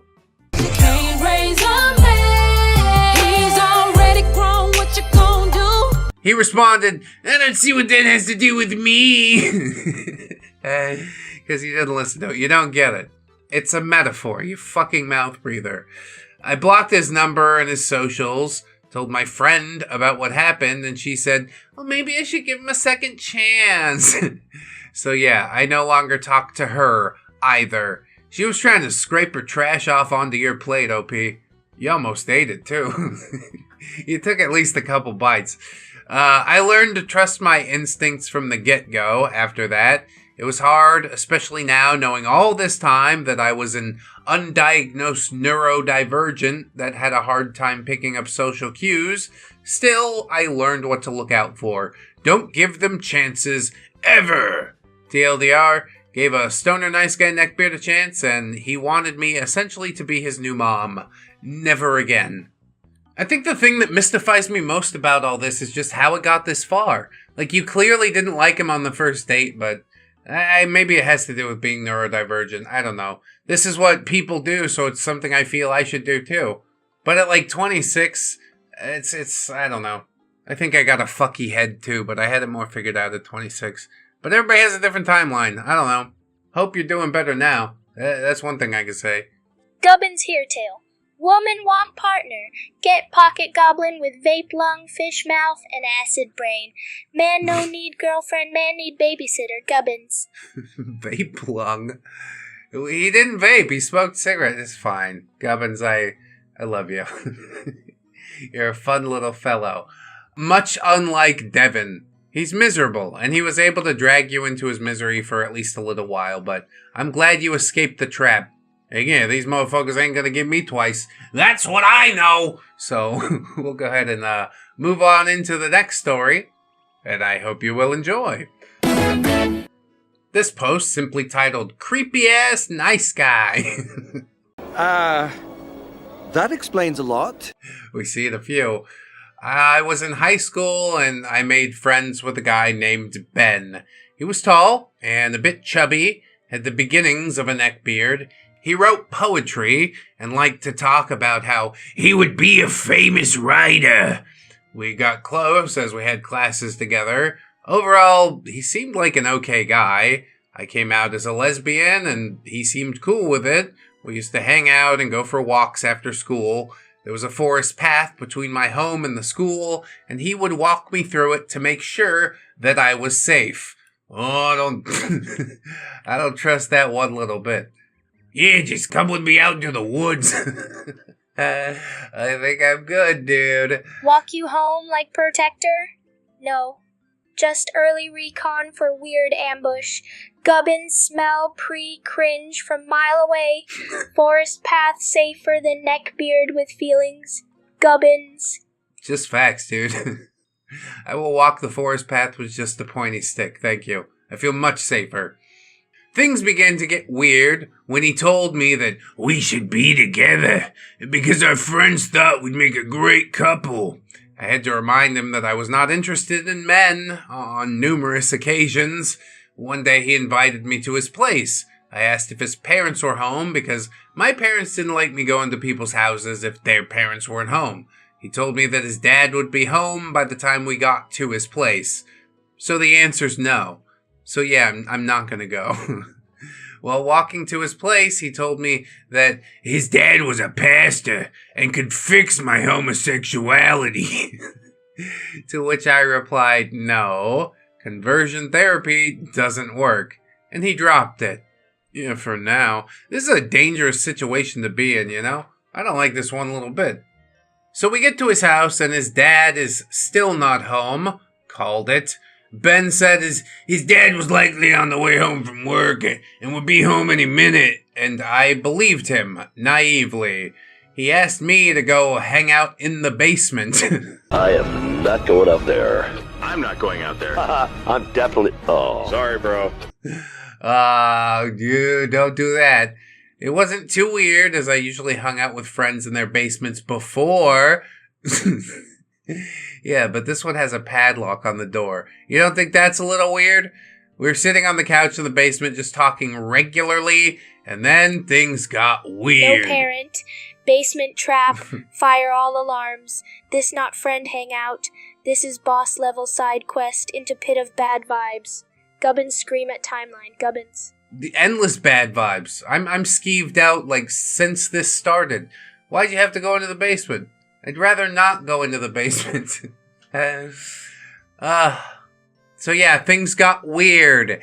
He didn't believe that I was a lesbian because him and I spent lots of time together. Our friends thought we'd be a good couple, and he talked about how his dad could fix me again. It had been half an hour. His dad still wasn't home, and I was starting to get nervous and suspicious that Ben had lied to me. No, you don't think. I couldn't get a word in, but then it happened. He scooched close and started caressing my face and said, "You are just so beautiful." And I was terrified that I was about to experience some actual bad touch. I got up and bolted up the stairs, grabbed my shoes, and ran out of the house. He ran after me asking, "What happened?" And I told him I just wanted to go home. Please don't talk to me about this or anything ever again. Thank you. He asked if he could walk me home, and I sternly said, absolutely not. I love that. Woo! Hell no! To the no, no, no! Yeah, to the no! I didn't stop, and he just kept following me when I reached the forest. I ran home. I never told my parents about it because my father would have killed him, and I just wanted to move on and forget the whole ordeal. Luckily for me, he left for an exchange trip for a semester soon after the incident, so I didn't have to see him. I guess that part is merciful, yes. The next semester he came back. Oh no! He just started hanging out with his friends again as if nothing had ever happened. Come back like nothing happened? Nah. This man respawn without patch notes. Gubbins would have handed him map to nearest tar pit. Gubbins. I think I have a quest to kill tar beasts, but yeah, I'm not grouping up with that guy. Ben did stop being creepy, however, and we never talked about the incident. Over time, I decided to give him another chance, but would only go to public places with him. Public places with him. I think that's a pretty good rule. I wouldn't have even given the other chance, but, good for you trying to be the bigger person and such. I ran into him while I was out walking and decided to join him on his stroll. I told him about how a girl in my class asked me to go out on a date and that I was excited. He stopped and then began yelling at me that lesbians have an easier time getting dates because women are wearier of men than women. He told me I had ruined his exchange trip because I ran out of the house when he came on to me. He rambled on about how being a lesbian is a sin, and his dad could fix me so I could be with him. God, this is so creepy. Stop it with that shit, alright? Fix yourself first. You put the Zappy helmet on and tell me how you feel. It was so cringy, and really, I didn't even know how to respond, other than just walking away and going home. I avoided him like the plague after that, but I would catch him giving me awkward stares, and he would send me poetry about how much he wanted me. Thankfully, I moved shortly later. The last time I saw him was when I was on a road trip. I spotted him filling his car at a gas station, and immediately hunkered down in my car until he drove away. After that, never saw him again. Yeah, he knows he's wrong. He doesn't want to bring up the couch incident. But because you guys have not talked about it openly, he thinks suddenly it's okay and he can, try for round 2. That's fucking crazy. He's a squirmy little warm boy. I hated every event in the story. Hey, Gubbin, can you recap every event in the story for me? I'd appreciate it. Story go like this. Cave girl nice, goblin man not. Say he write poem, but brain full of soup. Try fix what not broken. Lie about dad. Lure to basement. Touch without ask. Then scream at sky when girl no want him. Think world owe him warm cave cuddle. It no. World owe him bonk. Gubbins. It no. World owe him bonk. Gubbins is so wise. Oh man. That's all I really want to see. A bonk or 20 with a good old fashioned ReddX Industries brand lead pipe. Pick it up in the merch shop over on 4th Wall at some point in the future when we learn how to source fucking laser engraved lead pipes. Really, really good one. I'm glad everybody's just, able to move away and the problem's over. The problem's over. It's a nice resolution. Not necessarily fireworks, but kinda nice. We'll try our luck with another one, and I implore you to share this video around if you do enjoy it. This post is titled, "My entire family accepted a nice guy as a family friend until he showed his true colors." Well, good. I'm glad they saw it for what it was. I never really realized this guy that I knew for years would be considered a nice guy until recently, as well as how traumatizing the entire ordeal was to my whole family. Brace yourself, because I'm going through 15 years of red flags, so excuse the long post. I tried to condense it as much as possible. Also, trigger warning for, racist things said by this dude at the end. Nice, clashy. Back in 2005, my mom and dad started going to this culty church. The church is a whole other story. We could get into that if you want. And they brought my eldest sister, Kay, 12, my middle sister, P, who was 9, and I, 4, to this place, where of course we met people who wanted to be friends with us. I do not remember how we met Nice Guy because I was really young, but all I remember is him coming over to our house and mainly hanging out with my dad because the strict social rules of the church was that men mainly hung out with other men, unless they're pursuing someone because God put it in their heart that they're supposed to get married. This is the Mormon church, isn't it? I hate to point fingers, but it all feels rather familiar. Could be any religion, really, though. He didn't look like the stereotypical fedora-wearing nice guy, other than the fact that he was quite portly and only wore a blue dress shirt, black slacks, black dress shoes, always had his hair combed in a way that looked like it was molded onto his head, like those old Ken dolls from the 90s, and he had a full mustache. Yeah, that's not uncanny valley levels at all. So this dude mainly hung around with my dad and watched weird comedy things. but would also talk a lot to my mother about spiritual stuff and theology. And he would show me, K, and P cool educational videos and computer programs and give us gifts such as exotic fruits that my working class fighting to stay above the poverty line family could really only dream of trying. I mean, some of that seems kind of nice on the surface, but you know this is going to go belly up at some point, right? Men sneak into broken homes like spiritual handyman with fruit bribes. Gubbins no trust man who gift mango and trauma in same basket. Gubbins. Yeah, I will admit, mangoes are delicious, but yeah, not worth suffering any sort of trauma for, okay? Unless it's like falling out of a mango tree, then, you know, hazards of the job. Whatever. Mom liked this guy hanging around because he was contributing to some of our homeschool education. Oh, the culty church and the homeschooling? Oh my god. Do your parents call poo sin and make you keep it in little bags? This sin is especially long and dark today. Shine on, you crazy Mormons. Could possibly be someone to evangelize and convert my dad and make him stop maltreating us. Jesus. And also because she felt like she could talk to him and he helped with handyman work and fixed our computer problems. Even though I did enjoy the gifts that he brought, I still had an off feeling about him. But I assumed it was because he mainly hung out with my dad. We were not the only ones that this guy hung around. He seemed to like to hang around the families of the church who had a dynamic where there were absent or maltreating husbands, and where the woman had to take more responsibility in the household. People seemed to like him, and he was a Christian, so I shrugged off any weird feelings I had towards him and blamed myself for being ungrateful. Nah, there's something more than a little sus going on here. Tell you that. When I was 10, my parents separated. And my mom took me, K, and P to live away from our hometown for a couple of months in order to allow my dad to either find a decent job and work toward fixing his issues or file for divorce.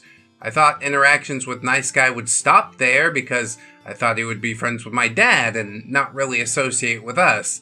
However, I was wrong, and he wrote lots of letters of spiritual encouragement to my mom, still mailed us exotic dried fruits, and wanted to Skype with my sisters and I almost every day.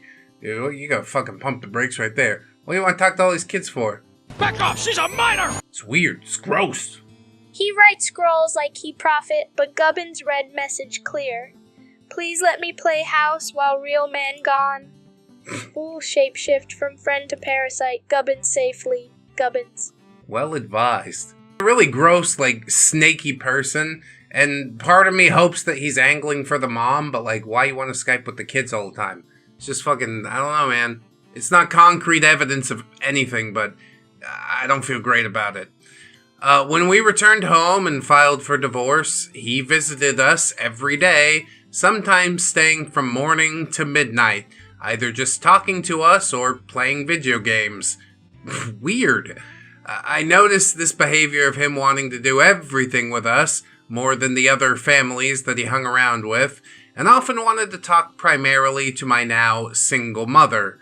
I mean, I guess that's good. He's angling with the mom, you know. I don't think he's going to treat her any better than the dad did. She needs some time to be alone, to reassess some shit. Why you gotta be like this? OP says, I was feeling overwhelmed because I was recovering from 10 years of maltreatment from my father, and I didn't particularly want a new man, particularly this man, to be my new stepfather, and I was increasingly convinced that this dude was trying to get with my mom. Yeah, 100%. I expressed my concern to my mom, in which she told me that she was enjoying being single and didn't want to marry anyone and was not interested in Nice Guy. She even asked Nice Guy point blank if he wanted to marry her, and he awkwardly sputtered about how he and my mom were just friends and brothers and sisters in Christ and nothing more. But I was not convinced. Yeah, you can't even pull the wool over a child's eyes. The mom definitely knows.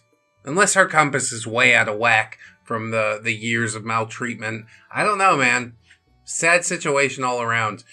I grew increasingly frustrated with him because he would arrive announced pretty much every day, which gave me anxiety because some days I just wanted to be at home with Mom and my sisters, and we would be expected to feed him what we had in the house, which was not much, considering my mom was now single, trying to support 3 kids on her own, and also give him our attention, which sometimes I just wanted to hang out with my mom and sisters alone, without someone from the outside coming in. Lock the doors, turn the lights off. I hide under the couch. I decided the best course of action to make my point clear was to start boycotting Nice Guy. Whenever I heard a knock on the door, I'd go hide in my room and not leave for any food or water unless dragged out by my mom or Kay until he went home. I also had lots of nightmares about him doing the things that my dad used to do and keeping a tally of how many I had in a week.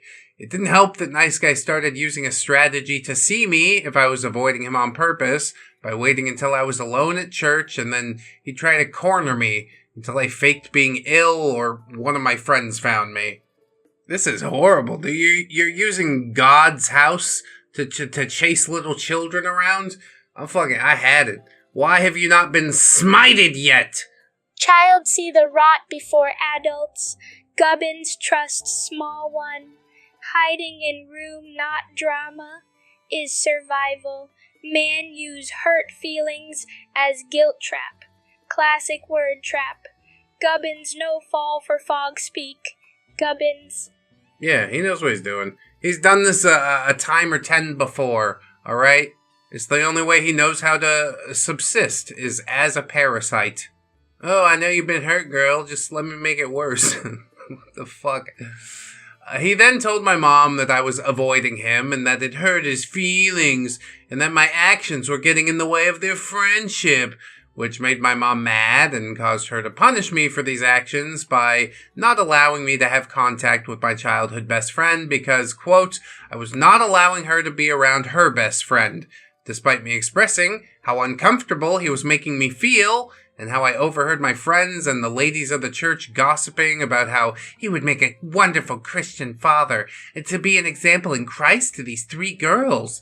The fucking hens just sitting over there clucking. Why don't you get a life, you fucking blue hairs, you biddies? Go knit something until you're dead. You can't say that in church, though. Because I loved my friend so much, I decided to write an apology letter and acknowledge that my mom was right about him only being a friend. Yeah, fuck it. I'll feed into your delusion if that means I don't get punished. Very strange, very strange. My gut feeling was proven to be correct, of course, when I was 13, because during an outing that he had with my family, my mom offhandedly mentioned how she was never going to marry again, and she was happy to be single to Nice Guy, which caused something in him to snap. Yeah, the mask, eventually that elastic starts slipping, doesn't it? He started yelling at my mom about how he loved her and how she was leading him on and that she was the snake used to test him.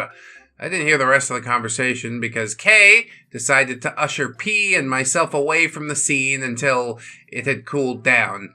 After that, he apologized and said it was some sort of mental health issue, which Mom believed. I have anxiety. That means I'm in my shell and have a hard time expressing myself. Yeah, that's a convenient thing to believe. He still kept on visiting, but after that incident, Mom began to realize how taxing he was on our mental health, and we would hide from him whenever we heard him knock at the door until he went away. See? That'll solve anything. However, we did still allow him to visit occasionally because he was considered to be a close friend of P because of their love of science. I'm sorry, P, but we got the internet now, fucking Wikipedia, we don't need that dude anymore. He's a physical threat to me and my children. Like being out alone in the woods with him and he fucking explodes on you. You're just out there with your kids. Like, I don't know, man. I don't think that's the type of bridge we can really rebuild. I can't unsee. Everything seemed to go more smoothly, other than a few instances where he showed some odd spiritual beliefs about mental health and family dynamics, some of which ticked Kay off to the point that she wouldn't speak to him for a long time. He even seemed okay with us leaving the culty church and started going to Bible studies at our other church. However, it all came to a climax in 2020 when he asked to talk to my mom alone, without Kay, P, or myself. I wasn't present at the moment, so all I have is my mom's account. So we decided to keep up visiting after the initial quarantine, to have social distancing meetings with our friends around a bonfire in the yard. The conversation started out normal, until my mom mentioned something about the Black Lives Matters protests in passing, which caused the nice guy to become very angry again and start yelling some awful things about people of color. There are specific examples listed here, but I don't feel comfortable reading them out loud. That's gotta be racist. There's no way. He'd yell about it until he was red in the face, though. And Mom, of course, told him that she disagrees with him and that what he said was not something that Jesus would approve of. But then he turned on her, saying that because she's chosen to raise us girls as a single mother with no God-fearing man in the house, we'll become too masculine and violent and we'll end up in prison. He then started rambling about how great Donald Trump is and how QAnon's a prophet sent from God, and told my mom that if she didn't vote for Trump, then P would end herself, which is a low blow because she had tried that a few years prior. This is a whole ass fucking mess, isn't it? I don't know what to do with it. Look on in shock and horror, I guess. He said that the true children of Christ will come and purge the false believers after Donald Trump is elected as president. At a certain point, this is like so over the fucking top, isn't it? Like, yeah, we're having a fight. Let me sit here and listen to your political diatribe. I guess it could happen, but it feels straw-man-y to me. Very extreme, yes. He wait 15 years to flip final bone.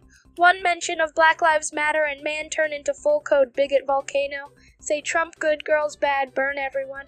Gubbins say this not theology. This is brain mold on fire. Gubbins. Yeah, what would Jesus do? Not whatever the fuck you just said, okay? True children of Christ. Oh, you're in for a rude awakening at some point, I tell ya. My mom said she thought that he was gonna do something terrible, like end her, until Kay came out because she heard him yelling and faked needing my mom for something inside so she could escape. Yeah, lock the doors now. Call the police. 911. Officer, right there. FBI, come on in. After all that, he continued to send my mom hateful emails about how she was a whore who led him on, and how our family was going to hell because we didn't hate black people. Is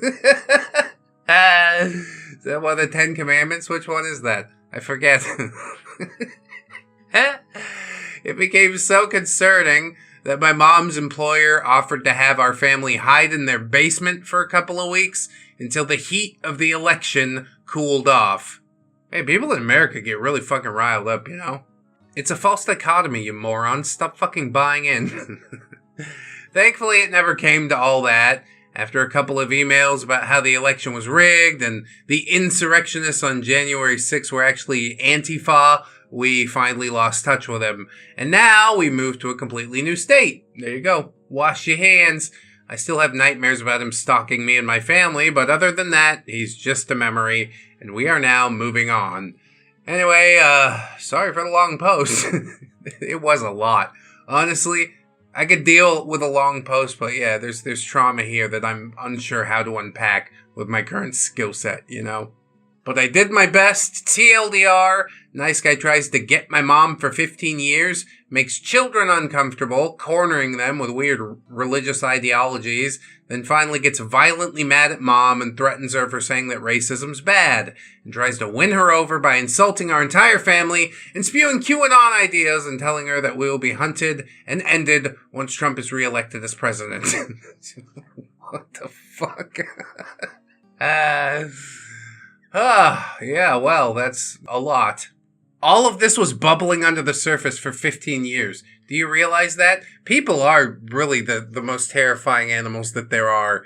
He tried to lay his plots and his plans, and thank God it blew up in his face, alright? He might have the people at church fooled, but You don't fool me. You a creep. Trust your gut, alright? That's what I know. Nice guy acts sweet for decade and half. Underneath, moldy swamp lizard with god cosplay, daddy issues, and political brain rot. Wanted family to worship him like prophet, but cracked when no one drank his code red Kool-Aid. Gubbins say, not nice guy, not godly man, just unbaked loaf of loneliness and rage. Throw whole man in volcano. Gubbins. That would be a good way to sort it. I personally don't think he'd make much of a sacrifice, though. The gods might be upset that we chose that man to go into the volcano. But we can find something to do with him. Deserted island, millstone around the neck, just bury him alive, you know? There's all sorts of fun you can have. He's out there threatening vulnerable women with children, making people's lives worse, and I cannot abide by any of that. He doesn't represent all of the church. I know there's some good people in there, but usually my experience at church is pretty horrible.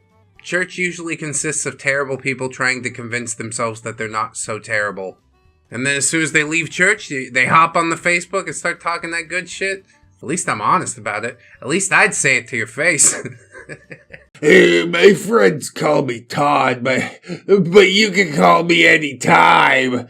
You, me, we get in the car, drive down to Florida, have ourselves a good time! A Night in Shinning Denim. A story of Todd the Celibate. Yeah, that's quite a name. I'll say that. I'm intrigued already.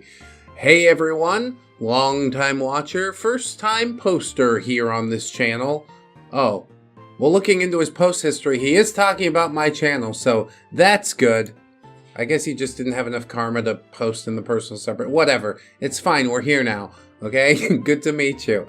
I've tried writing down this story several times on my own, but each time I feel that my writing skills have lacked, and in my many rough drafts, I feel that I've been unable to do justice to this particularly wonderful specimen of a nice guy. I'm not a quitter, though, and I have enough scars and pins in my body to prove that, while I am not the brightest, I am definitely, well, sturdy. Dude, sometimes that's all it takes. Keep banging your head against the door until somebody opens it, you know? Yeah, sturdy, I guess. Enough about me, though. I finally gathered enough source material and scholarly peer-reviewed works to submit my work to the esteemed council of nice guy researchers and scholars. That's right, we don't pay much here at ReddX Industries. We're built on passion, I tell ya. As you take your seats on this fine evening, please select your finest prelude music as I set the stage and introduce the characters of our show. I do ask that you hold your applause, gasps, cries, and shouts of excitement until we've reached our end, as we wish for the characters to remain focused on their roles. Oh, I really like the set dressing and things that's going on here, you know? Your writing's better than you think. You're taking me on a journey right now. Names have been changed to protect identities, of course. The ages of the cast range from late teens, like 18 to 19, to early 30s.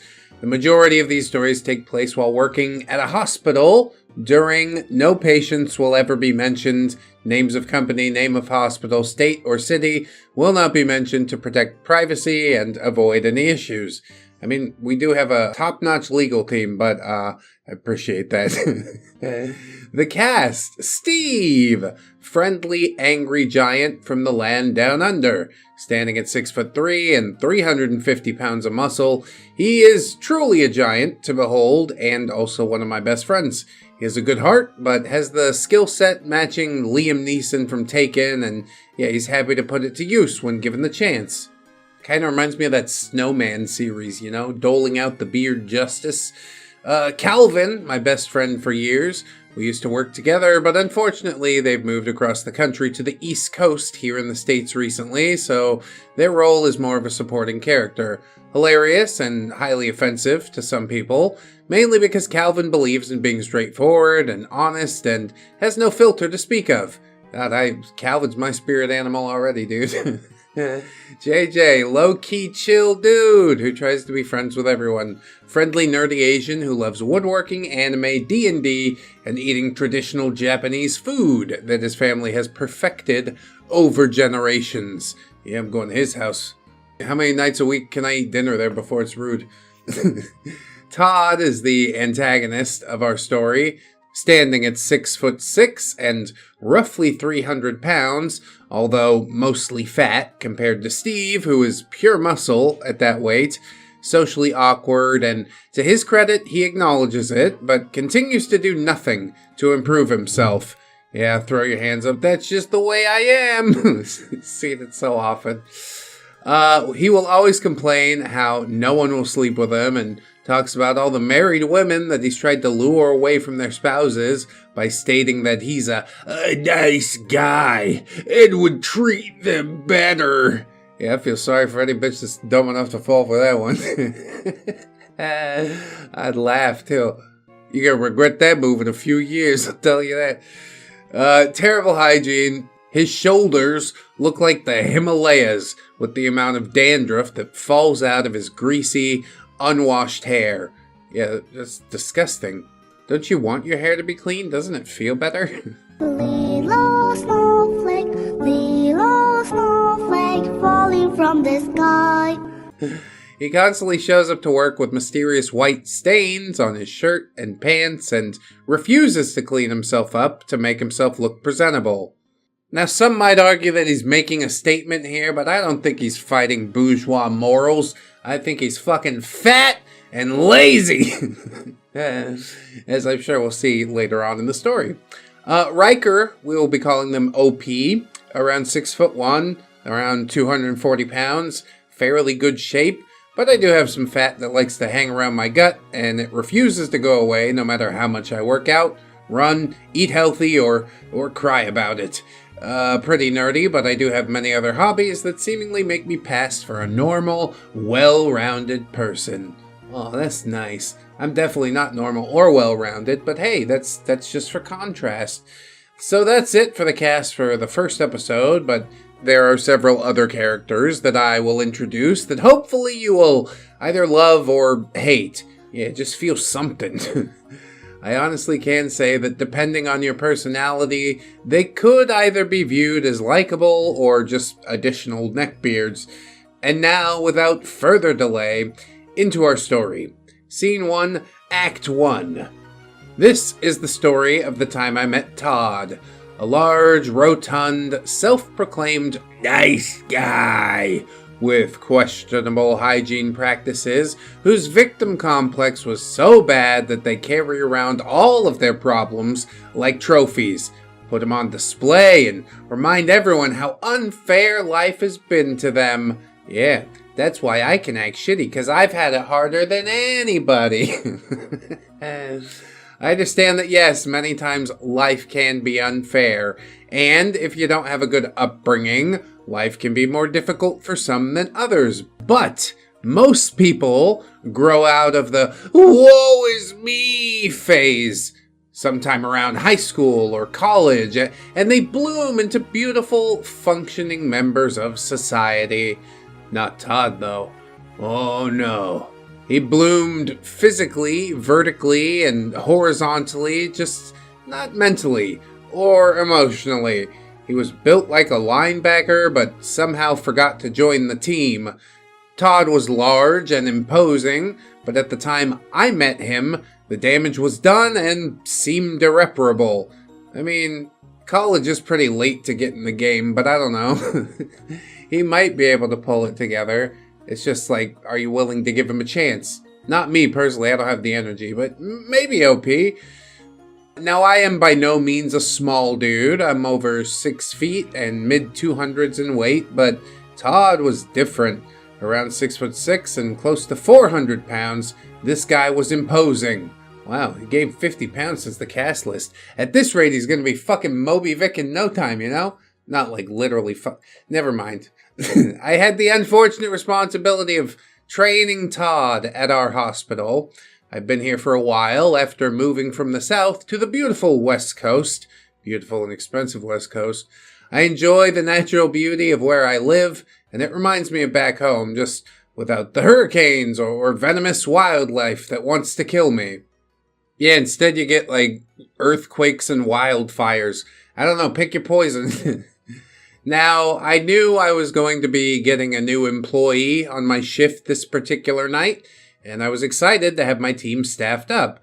I was sitting at my desk when I heard one of my coworkers gag next to me and ask, "Do you smell that? Did you rip ass again?" OP, "No, not this time." Still engrossed in my work, typing up a report. Coworker, "Oh my, that is a big boy. Holy shit, I think the smell is coming from him." I look up and see about 5 feet away my boss introducing what I can only assume to be my trainee to a few people in my section. And yeah, this boy was big.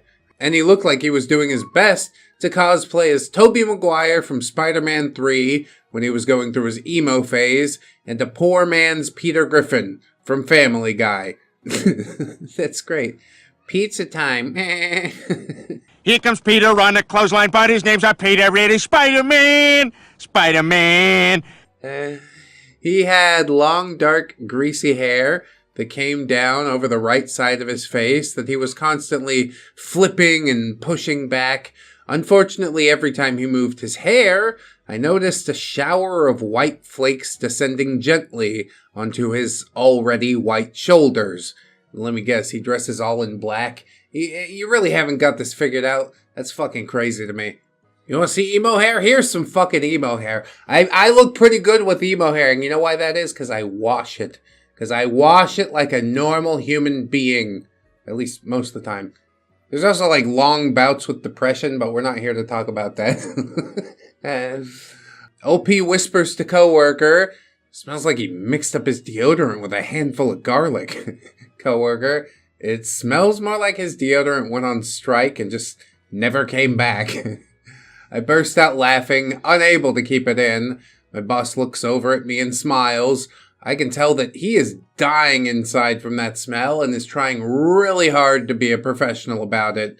Boss, "Hey OP, this is Todd, your new tradie." And then he immediately turned and sped away before I could respond. "Yep, ain't my problem no more. See you later, fucko!" I can't remember when I've had a more pleasant day. OP says, "Nice to meet you, Todd. Glad to have you on board and excited to get to know you." Todd, "Thanks." As he opened his mouth, I could smell that he didn't just rub the garlic on his body. He definitely ate all of it after he was done. I'm super excited to be here. Yeah, I'm moderately excited that you're here, but I'd be much more excited if you didn't smell like shit. It's supposed to be a sterile environment, okay? You're flaking your DNA around in here everywhere. Instead, OP just says, "Oh yeah, it is a good place to work. Did the boss go over everything about our dress code and hygiene standards? What's expected to make sure that we look professional?" Todd, "Yeah, he did." Still smiling. "I won't have a problem with that at all." You already do. This is not going to be okay. Why is nobody addressing it? We have to wait until a patient makes a complaint? He comes in to empty out the bedpan and he smells worse than the fucking bedpan? That's sick people poop. It's really bad. Anyway. OP says, "Okay, good that you won't have any problem with dress code or hygiene standards, because where we work, it is particularly important to make sure that we don't make people sicker than they are. And that is our number one rule here. What I value more than anything else is to be clean and to have a professional appearance." Todd, How long have you been here for?" OP, "About 3 years. I moved here after finishing schooling." Todd, "So, you like it that much to stay?" And OP says, "Yeah, the pay and the benefits are fairly good, so I can't complain." Todd then looks around at the staff around me working and leans in with a whisper, "I bet you got some pretty good benefits from some of these girls." He then smiles and winks at me. Misogyny! I'm in on the joke! Yes, I love to shit where I eat, and I can tell that you're on the same boat because you smell like poop right now. I'm excited to get to know these pretty ladies better. As he says that, I see his eyes drift over the different girls I'm working with and leering with disturbing hunger. Don't you have any pull with the boss? Just be like, he's really weird. I don't want to train that guy. I'm not gonna do it. OP says, no, I don't date in the workplace, and I highly, highly recommend that you don't either. That's the fastest way to get on the department shit list if you start acting like the workplace is Tinder, Todd. Hey, I get it. There ain't nothing wrong with being friendly, though. Oh boy, he hasn't gotten the message at all. Okay, you make your own mistakes, how about that? OP says I stand up, lock my computer, and grab my training material. OP, okay, we're gonna go get you started on your computer work. I grab his arm to get him to move as he's only half paying attention to me, still looking at the girls walking by. I'm gonna set you up in the computer learning room down the hall so you can get this boring stuff out of the way first. I take him down the hall and get him set up on the computer so he can start doing the online training that's required for all new hires. Oh yes, bureaucracy at work. You clicked through all the pages. You've been properly trained now. I walk him through how to get his logins and spend at least an hour with him to make sure that he's up to speed on how the systems work. I start to get a little frustrated, as he seems to have a hard time remembering even simple tasks regarding how to navigate on the computer.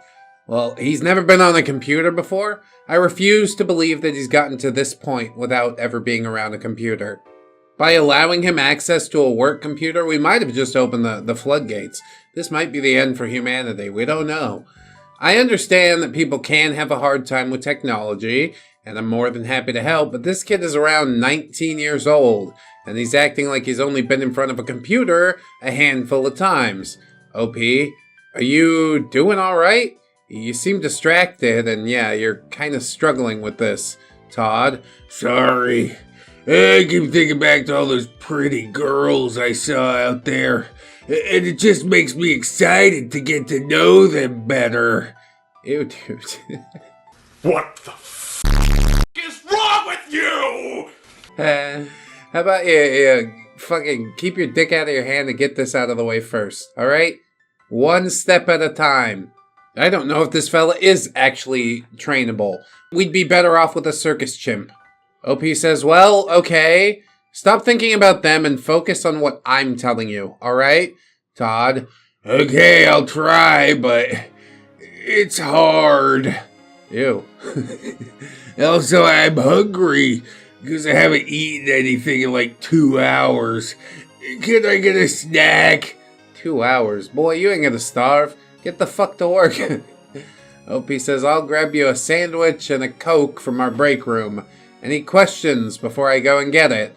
Todd? No, I'm just really hungry, so if you could be fast about getting it, then that would be awesome. What a blatant asshole. It's just like, yeah, free food and chop chop. OP says, I start to feel myself get angry. I slowly take a few deep breaths and turn and walk out the door without saying anything. I go down our hall and make it to the department break room and grab a sandwich and a Coke for Todd. I grab myself some food and eat, wanting to make him wait longer for his precious food that he could very obviously go without. Yeah, I think we've gone too far already. I don't want to set any, false standards about this workplace, okay? You buy your own fucking sandwiches. Anyway, a few minutes go by, and Steve, one of my friends from the team, comes walking in. Now, he's about the same size as Todd, but instead of the fat that Todd has, Steve's built like a freaking tank. A good-natured Aussie who has a wicked sense of humor that is so inappropriate that he could make a lobster blush. He is truly the best of us. Steve? Hey, I heard you're training the new guy. OP? I really wish I wasn't training him. He smells like garlic, and he's more perverted than Mr. Herbert. You kids like popsicles? Everybody into my safety basement! Oh, don't eat those popsicles till I get down there! Steve? No fucking way. That's why the hall smells like garlic. OP, does it still smell out there? Because we've been in the computer room for like the last 45 minutes. Steve? That explains it. He starts laughing. I've walked up and down that hallway like 4 times, and each time I go by, I smell garlic by that door. Maybe we could just like seal him in there or something, you know? We don't have to deal with it anymore. OP just says, fuck me. Steve? If that's an offer, don't tempt me with a good time. I'd spit roast you, like we do in Australia. Is he trying to say Austria? OP, I don't even know what to say to that. Steve? Don't worry, you'll enjoy it. You won't be able to walk for a week, but it'll be worth it. Well, thank you, Steve. You've just managed to make a bad day even worse with the threat of sexual violence. OP says, I don't know if I should be turned on or scared right now. And Steve winks and says, a little bit of both. None of this is appropriate for the workplace. That is sexual harassment. And I don't have to take it. Sexual harassment violates you, and it violates the law. Speaking of PSAs, I just put up a video privately for members and patrons, which is some of the worst PSAs in existence. Brutal, disgusting, shocking content that can only be shown to members. So maybe go check it out if it's something that maybe interests you. Anyway, just then, one of our coworkers comes into the break room and tells me that my trainee is out in the hall talking to nurses as they try and take care of patients. Steve? I want to meet him. OP, no, you do not. Steven and I leave the break room and head back across the floor to find Todd hovering around a pretty blonde nurse who looks pretty pissed off. Todd? I'm just saying we could get some dinner and get to know each other a little better. Nurse? Dude, no. Thanks for the offer, but like I said, my boyfriend wouldn't be cool with us hanging out, even as friends. Bro, this kid is a lawsuit waiting to happen. It's not gonna end well. Todd? He doesn't need to worry about me doing anything. I'm a nice guy. I like being friendly, and I think it would be fun to get to know you. OP? Todd! What are you doing? Why aren't you doing your computer training? Todd? Oh, I got distracted with Nurse here when she came into the room looking for something. We started talking, and then I came out here so she wouldn't be lonely. Oh my god, dude. Can we fire him for cause on the first day? Is that an option? I can see from behind him the nurse peeking her head around and shaking it vigorously back and forth and making a cutting gesture across her neck while mouthing, "No!" I can't carry on with that face. Look at it, I'm going to get nightmares with that face. I internally groan, as I know there's a good chance of her complaining about him to management if I don't get him away from her fast. OP? Okay, well, let's get back to it. The nurse is busy, and we can't have you distracting her while she's doing her job. Todd says, "Oh, good point." And then he turns back to her. Well, think about it. Boyfriend or no boyfriend, I'll treat you nice and proper when we hang. It's never going to happen. OP says, "I don't think she wants to hang, Todd." I grab his arm again and pull him away. I say, "Dude, you have to be careful here. You don't want to rub the girls here the wrong way. They're trying to do a job, and they don't want to be hit on by their coworkers." Todd? I wasn't flirting. I was just trying to be nice and getting to know her. I'm a good guy, and I like to be friendly. You're uncomfortably friendly. Everybody knows what this is. It's so thinly veiled. Come on. Come on, friend. Not friend. I hate this guy. OP says, okay, but right now we need to get back to work. I look around to see where Steve is, since he said he wanted to meet Todd. I don't see him anywhere and silently curse him under my breath. I bring Todd back to the computer room, which has, at this point, a very strong garlic smell, and I start helping him finish up the last of his computer training for the day. The door opens, and one of the other trainers on the team walks in and lets me know that they're going to take over for a little while, as I needed to finish up some of my other work before the end of the shift. I thank them for the break and walk out the door and take a deep breath of almost garlic-free air and consider just quitting my job right there on the spot. I mean, that would be a good way to go. But it's also capitulation, you know? It's sort of weak. I think you're strong enough to muscle Todd out of the way. You could do it. I believe in you, OP. Anyway, we'll stop at this point, as there are many more stories to go about Todd, and I don't want to make this one too terribly long. I'll try to update with the next part as soon as I can. I don't know how long it's going to be before somebody slaps Todd with a court order, but it's well on its way. That's what I know. How did you feel about the whole situation, Gubbins? Uncomfortable like the rest of us, Beg Todd think he nice guy, but no, he big lumpy spore. He nut court pretty lady, he lurk like fungus in dark cave. He say, I am nice, but no nice. Nice man not make ladies run away. Nice man not leave white stain on shirt. Gubbins not even know what stain is, and Gubbins not wanna know.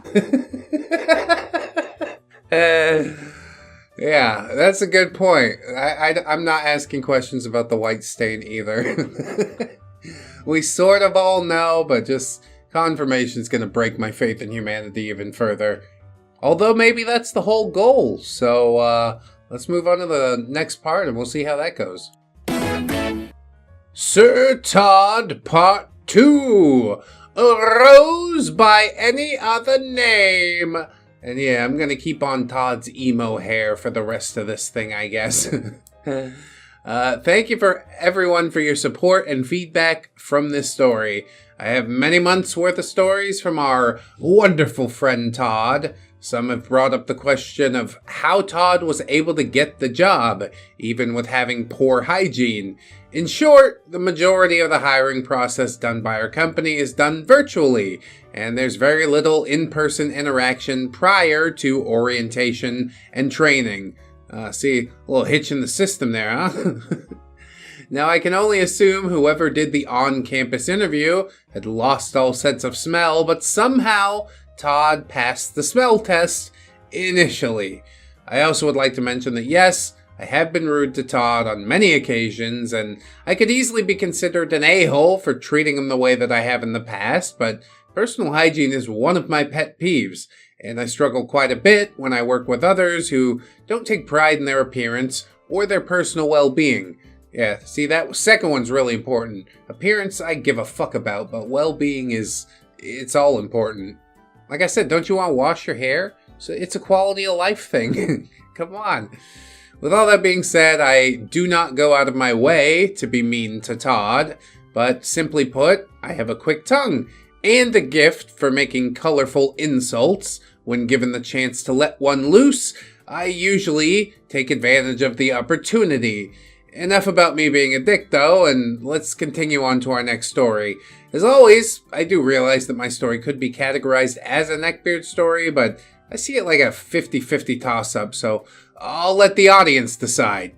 I mean, he's not really into any nerd shit that would make him a neckbeard. The hygiene, I guess, does. But I'm feeling like he's leaning a little more nice guy. Anyway, as you take your seats on this fine evening, please select your finest prelude music as I set the stage and introduce the characters of our show. I do ask that you hold your applause, gasps, cries, and shouts of excitement until we've reached our end, as we wish for the characters to remain focused on their roles. We've got Steve, Calvin, JJ, Todd, and OP. You remember them, don't you? If not, review the first story. And then we've also got Rose, a very pretty redhead that worked in our department sometimes. She's known as a floater, meaning someone who's moved around the hospital helping out different units whenever they're short-staffed. Rose is very strong-willed and doesn't take crap from anybody.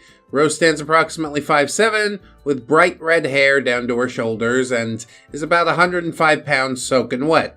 She has a wicked sense of humor, and could definitely give Conor McGregor a run for his money with how fast she could fire off insults. Well, good. I hope she gives Todd the dressing down that his mother never did. Anyway, that's it for the cast of the first episode, but there are several other characters that I will introduce you to that hopefully you'll either love or hate. We haven't heard much from Calvin or JJ, but I'm about 50-50 love and hate with Steve, you know? Just so you know how I'm feeling, just in case I fly off the handle about it. So Scene 2, Act 1. After Todd's first few hours and getting him settled down from all the excitement of all those pretty girls that he saw, he didn't really have any true noticeable incidents until about a week later. Sure, Todd smelled bad, and as I described before, he didn't ever wash his hair, and the layer of crusty white skin chips was steadily growing as each day went on. Bro, you don't even, brush your shoulders off? Change your shirt? What is it? What is happening? Todd would often make an awkward comment here and there throughout the day, but nothing so out of pocket, until he met one of the nurses who floated between the departments, helping out whenever and wherever we needed. The true nice guy came out of him near the beginning of the night on roughly his 5th or 6th shift. We were standing around talking as it had been a relatively quiet afternoon, and we were feeling a little relaxed. No one was dying, no fights were happening, and there was no homeless guy outside rubbing his junk on all the cars in the parking lot, which is a whole different story for a different day. Oh my God. Yeah, we all know that guy. That's just Jerk-Off Joe. That's why you gotta rub hot sauce on your car door handles before you go to work. JJ was telling us all about a new D&D campaign that he was running. Yeah, it's actually been great having a group I can rely on to get together every week. They've all been really into the pirate theme of the campaign, and when I say gotten into it, I mean the most inappropriate, foul-mouthed pirates I ever could have imagined. Oh, you like pirate tabletop games, do you? Well, have you heard of Blood and Thunder? Written by our very own friend Ramtide? Oh yes, the low-magic pirate RPG of your dreams. It's here! For the low price of whatever the hell you want. itch.io/Ramtide. Thanks so much. Calvin says, do you have any limitations on the game since, pirate-themed? Like excluding certain species or classes to try and make it more authentic? See, Calvin likes authentic. JJ says, nah, not really. I love player freedom within reason. I have one guy who's playing as a swashbuckling warforged cleric whose whole purpose is to find enough gold to pay his deity's priestess to turn him into a real boy. He also thinks that by taking the skin from his fallen enemies and stapling it to his mechanical form, he will please his deity and speed up the process. That's pretty fucking unhinged, but it sounds like a lot of fun.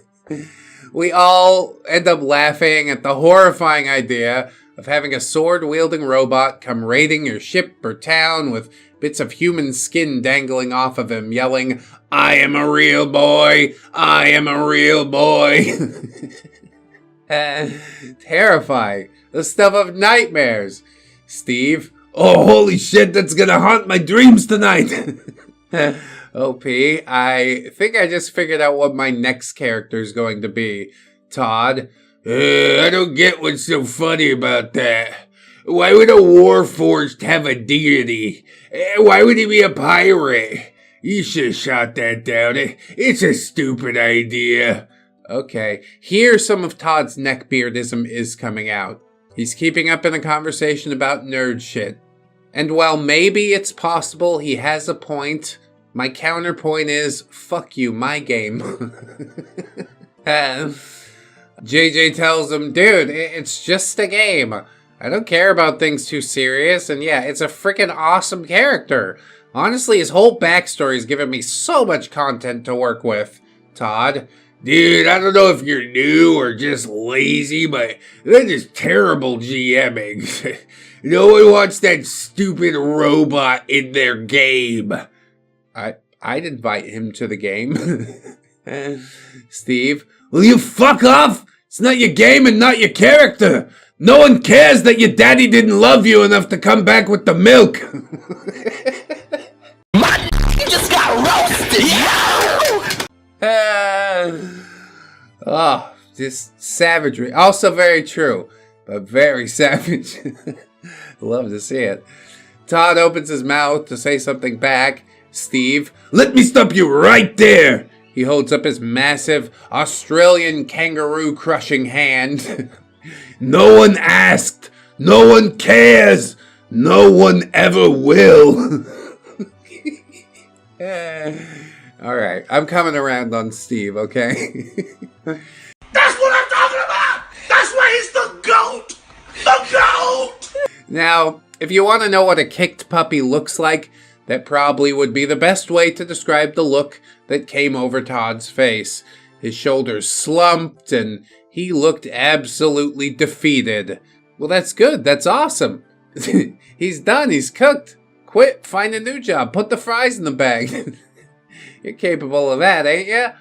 Todd. You can't say that to me. That's not appropriate. OP. Dude, you started it. You went after JJ's game and his friends. Just don't be a dick and we won't be a dick back. You know, just chill and be happy.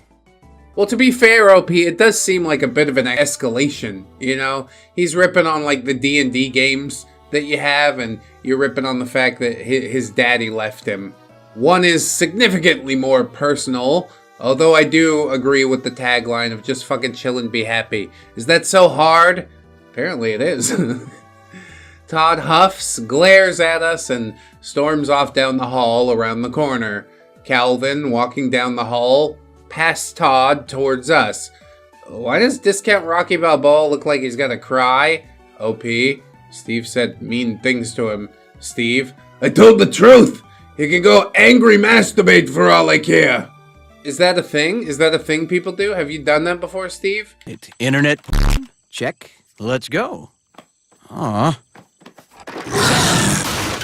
Tell me no more. The group starts laughing again, but are interrupted as we get a call for a trauma coming in by helicopter.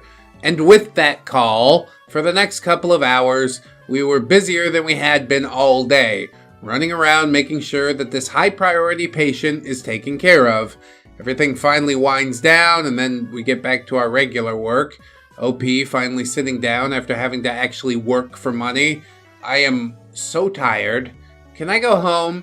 JJ, you could go home if you give me a little kiss and some snuggles. I don't know, man. Seems kinda gay to me. It's a very homoerotic workplace dynamic that you have going on here, you know? Couldn't be me. OP says, don't tempt me with a good time. I'll hop right over there and mount you if that means I can leave in less than 10 minutes. JJ, Wildly Ted, I just need 5. From around the corner comes Rose, one of the floater nurses. Rose is a fiery redhead with a wickedly dark sense of humor and no filter to block out the intrusive thoughts that she has. Rose, that's why you're single, JJ. Put in the full 10 and you might actually satisfy a girl well enough for her to stick around. OP, damn, JJ, you want me to get water for that burn? JJ, hey, I don't need a girl when I've got you bending over like that every time you see me. Rose, oh, JJ, that was so... Just as she was in the middle of her sentence, we smelled that familiar, flavorful scent of slightly rotten garlic wafting down the hall. Rose, what the hell? Looks at me. Are you just shoving whole garlics into your ass now? OP, you don't blame that on me. That's Todd. That's right. You don't put that evil on me. Don't you put that evil on me, Ricky Bobby. Don't you put that on us. Before Rose can ask who I'm talking about, Todd comes around the corner, huffing and puffing like he just ran a mile, a bright sheen of sweat glistening on his forehead, and I can see 2 dark stains around his armpits. The smell of garlic is overwhelming. JJ, what happened to you? Todd, the elevator was broke, so I had to take the stairs up to the cafeteria. OP, dude, it's just 2 flights of stairs. How are you sweating so much? Todd says, I forgot my wallet and I had to go back down and get it. And then when I got to the top of the stairs, my phone fell out of my pocket and bounced all the way to the bottom. So I had to go down and come back up again. I had to do that like 3 times. Bro, don't nobody believe that shit. Just keep your answers short, terse, direct. Fat man problems, that's why. Like, you know the answer deep down in your heart. So does everybody else. So just lean in. Anyway, just then, Todd's muddy brown eyes made their way to Rose. I watched as he obviously eyed her up and down a few times and then let out an audible, "Oh, mama," under his breath. Gross. Todd stuck out his sweaty hand, offering it to Rose. Todd, my friends call me Todd, but you can call me any time. He did his best attempt at a sly smile, pleased at what he thought was the smoothest pickup line ever created. It's awful. It's awful! It's about on the same level as, like, yeah, call me anything, just don't call me late for dinner. It's terrible. Now, granted, it really wasn't the worst pickup line that we've ever heard, but it lost all of its charm when you drenched it in sweat and had it smelling like fermented garlic knots. I watched as Rose looked at his hand, pulled out a blue latex glove, and put it on before shaking it. Todd grinned and held onto her hand for a little too long. Todd, what's your name, my fair lady? I swear, if he had a fedora on at that point, he absolutely would have tipped it. I mean, it was absolutely tipped in spirit, I'll tell you that. Rose says, "Taken," and Rose pulls her hand away and carefully pulled off the now contaminated sweat glove, throwing it into a nearby trash can. Todd, "Taken? You're gonna be that rude and not tell me your name?"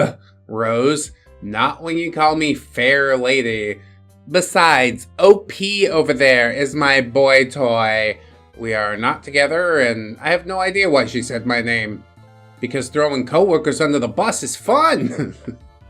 Todd's eyes dart over to me, his face a look of what I can only describe as a mix of disgust and rage. "Yeah, I see. Well, if you give me the chance, I could show you that I'm a pretty nice guy." He smiles again, putting on his best friendly grin. "I know I don't know you, but I'm excited for the chance to show you that I'm worth it." Yeah, I don't think any of that's true.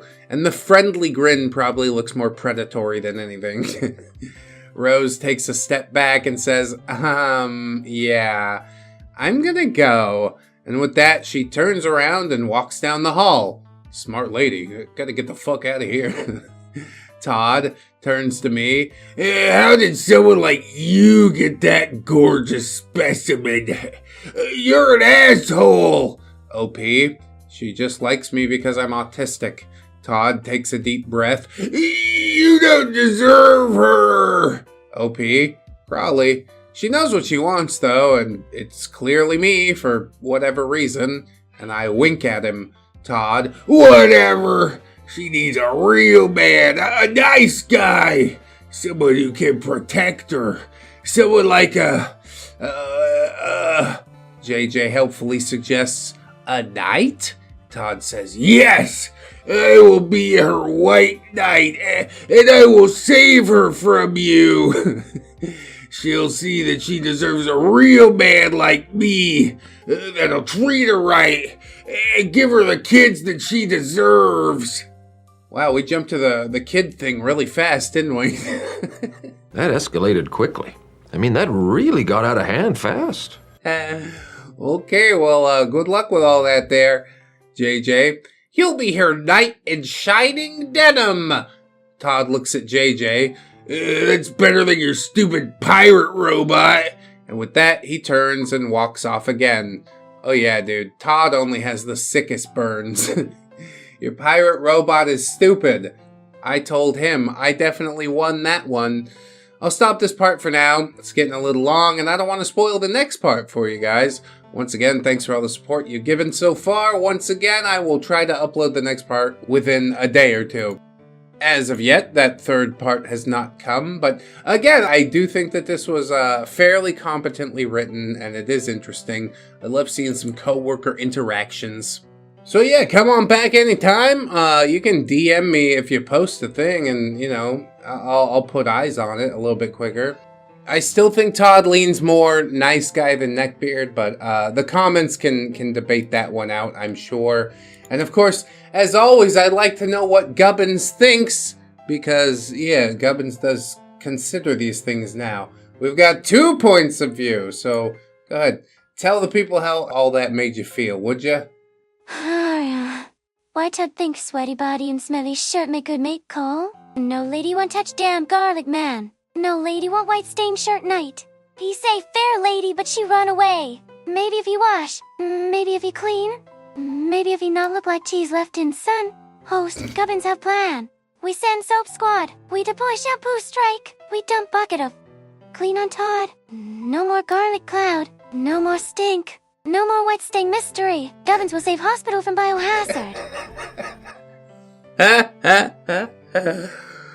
Oh yeah, I really like this little thing. Yeah, we're gonna dump an entire bucket of clean on him. No more white shirt mystery. White stain mystery. What the hell? What the hell did you just say? Oh, cracks me up, dude. I love it. I hope that you guys too. Say hi to Gubbins in the comments if you want. Say hi to OP. Sign up on the Patreon or the YouTube memberships if you'd be so kind. Indeed, yes, many ways to support, and I'm eternally grateful to each and every one of you.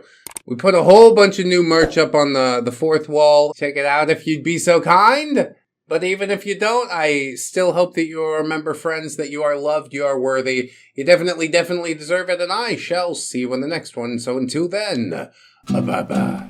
Thank you for calling ReddX Industries. Your call is very important to us. Please hold on the line while we decontaminate the lab.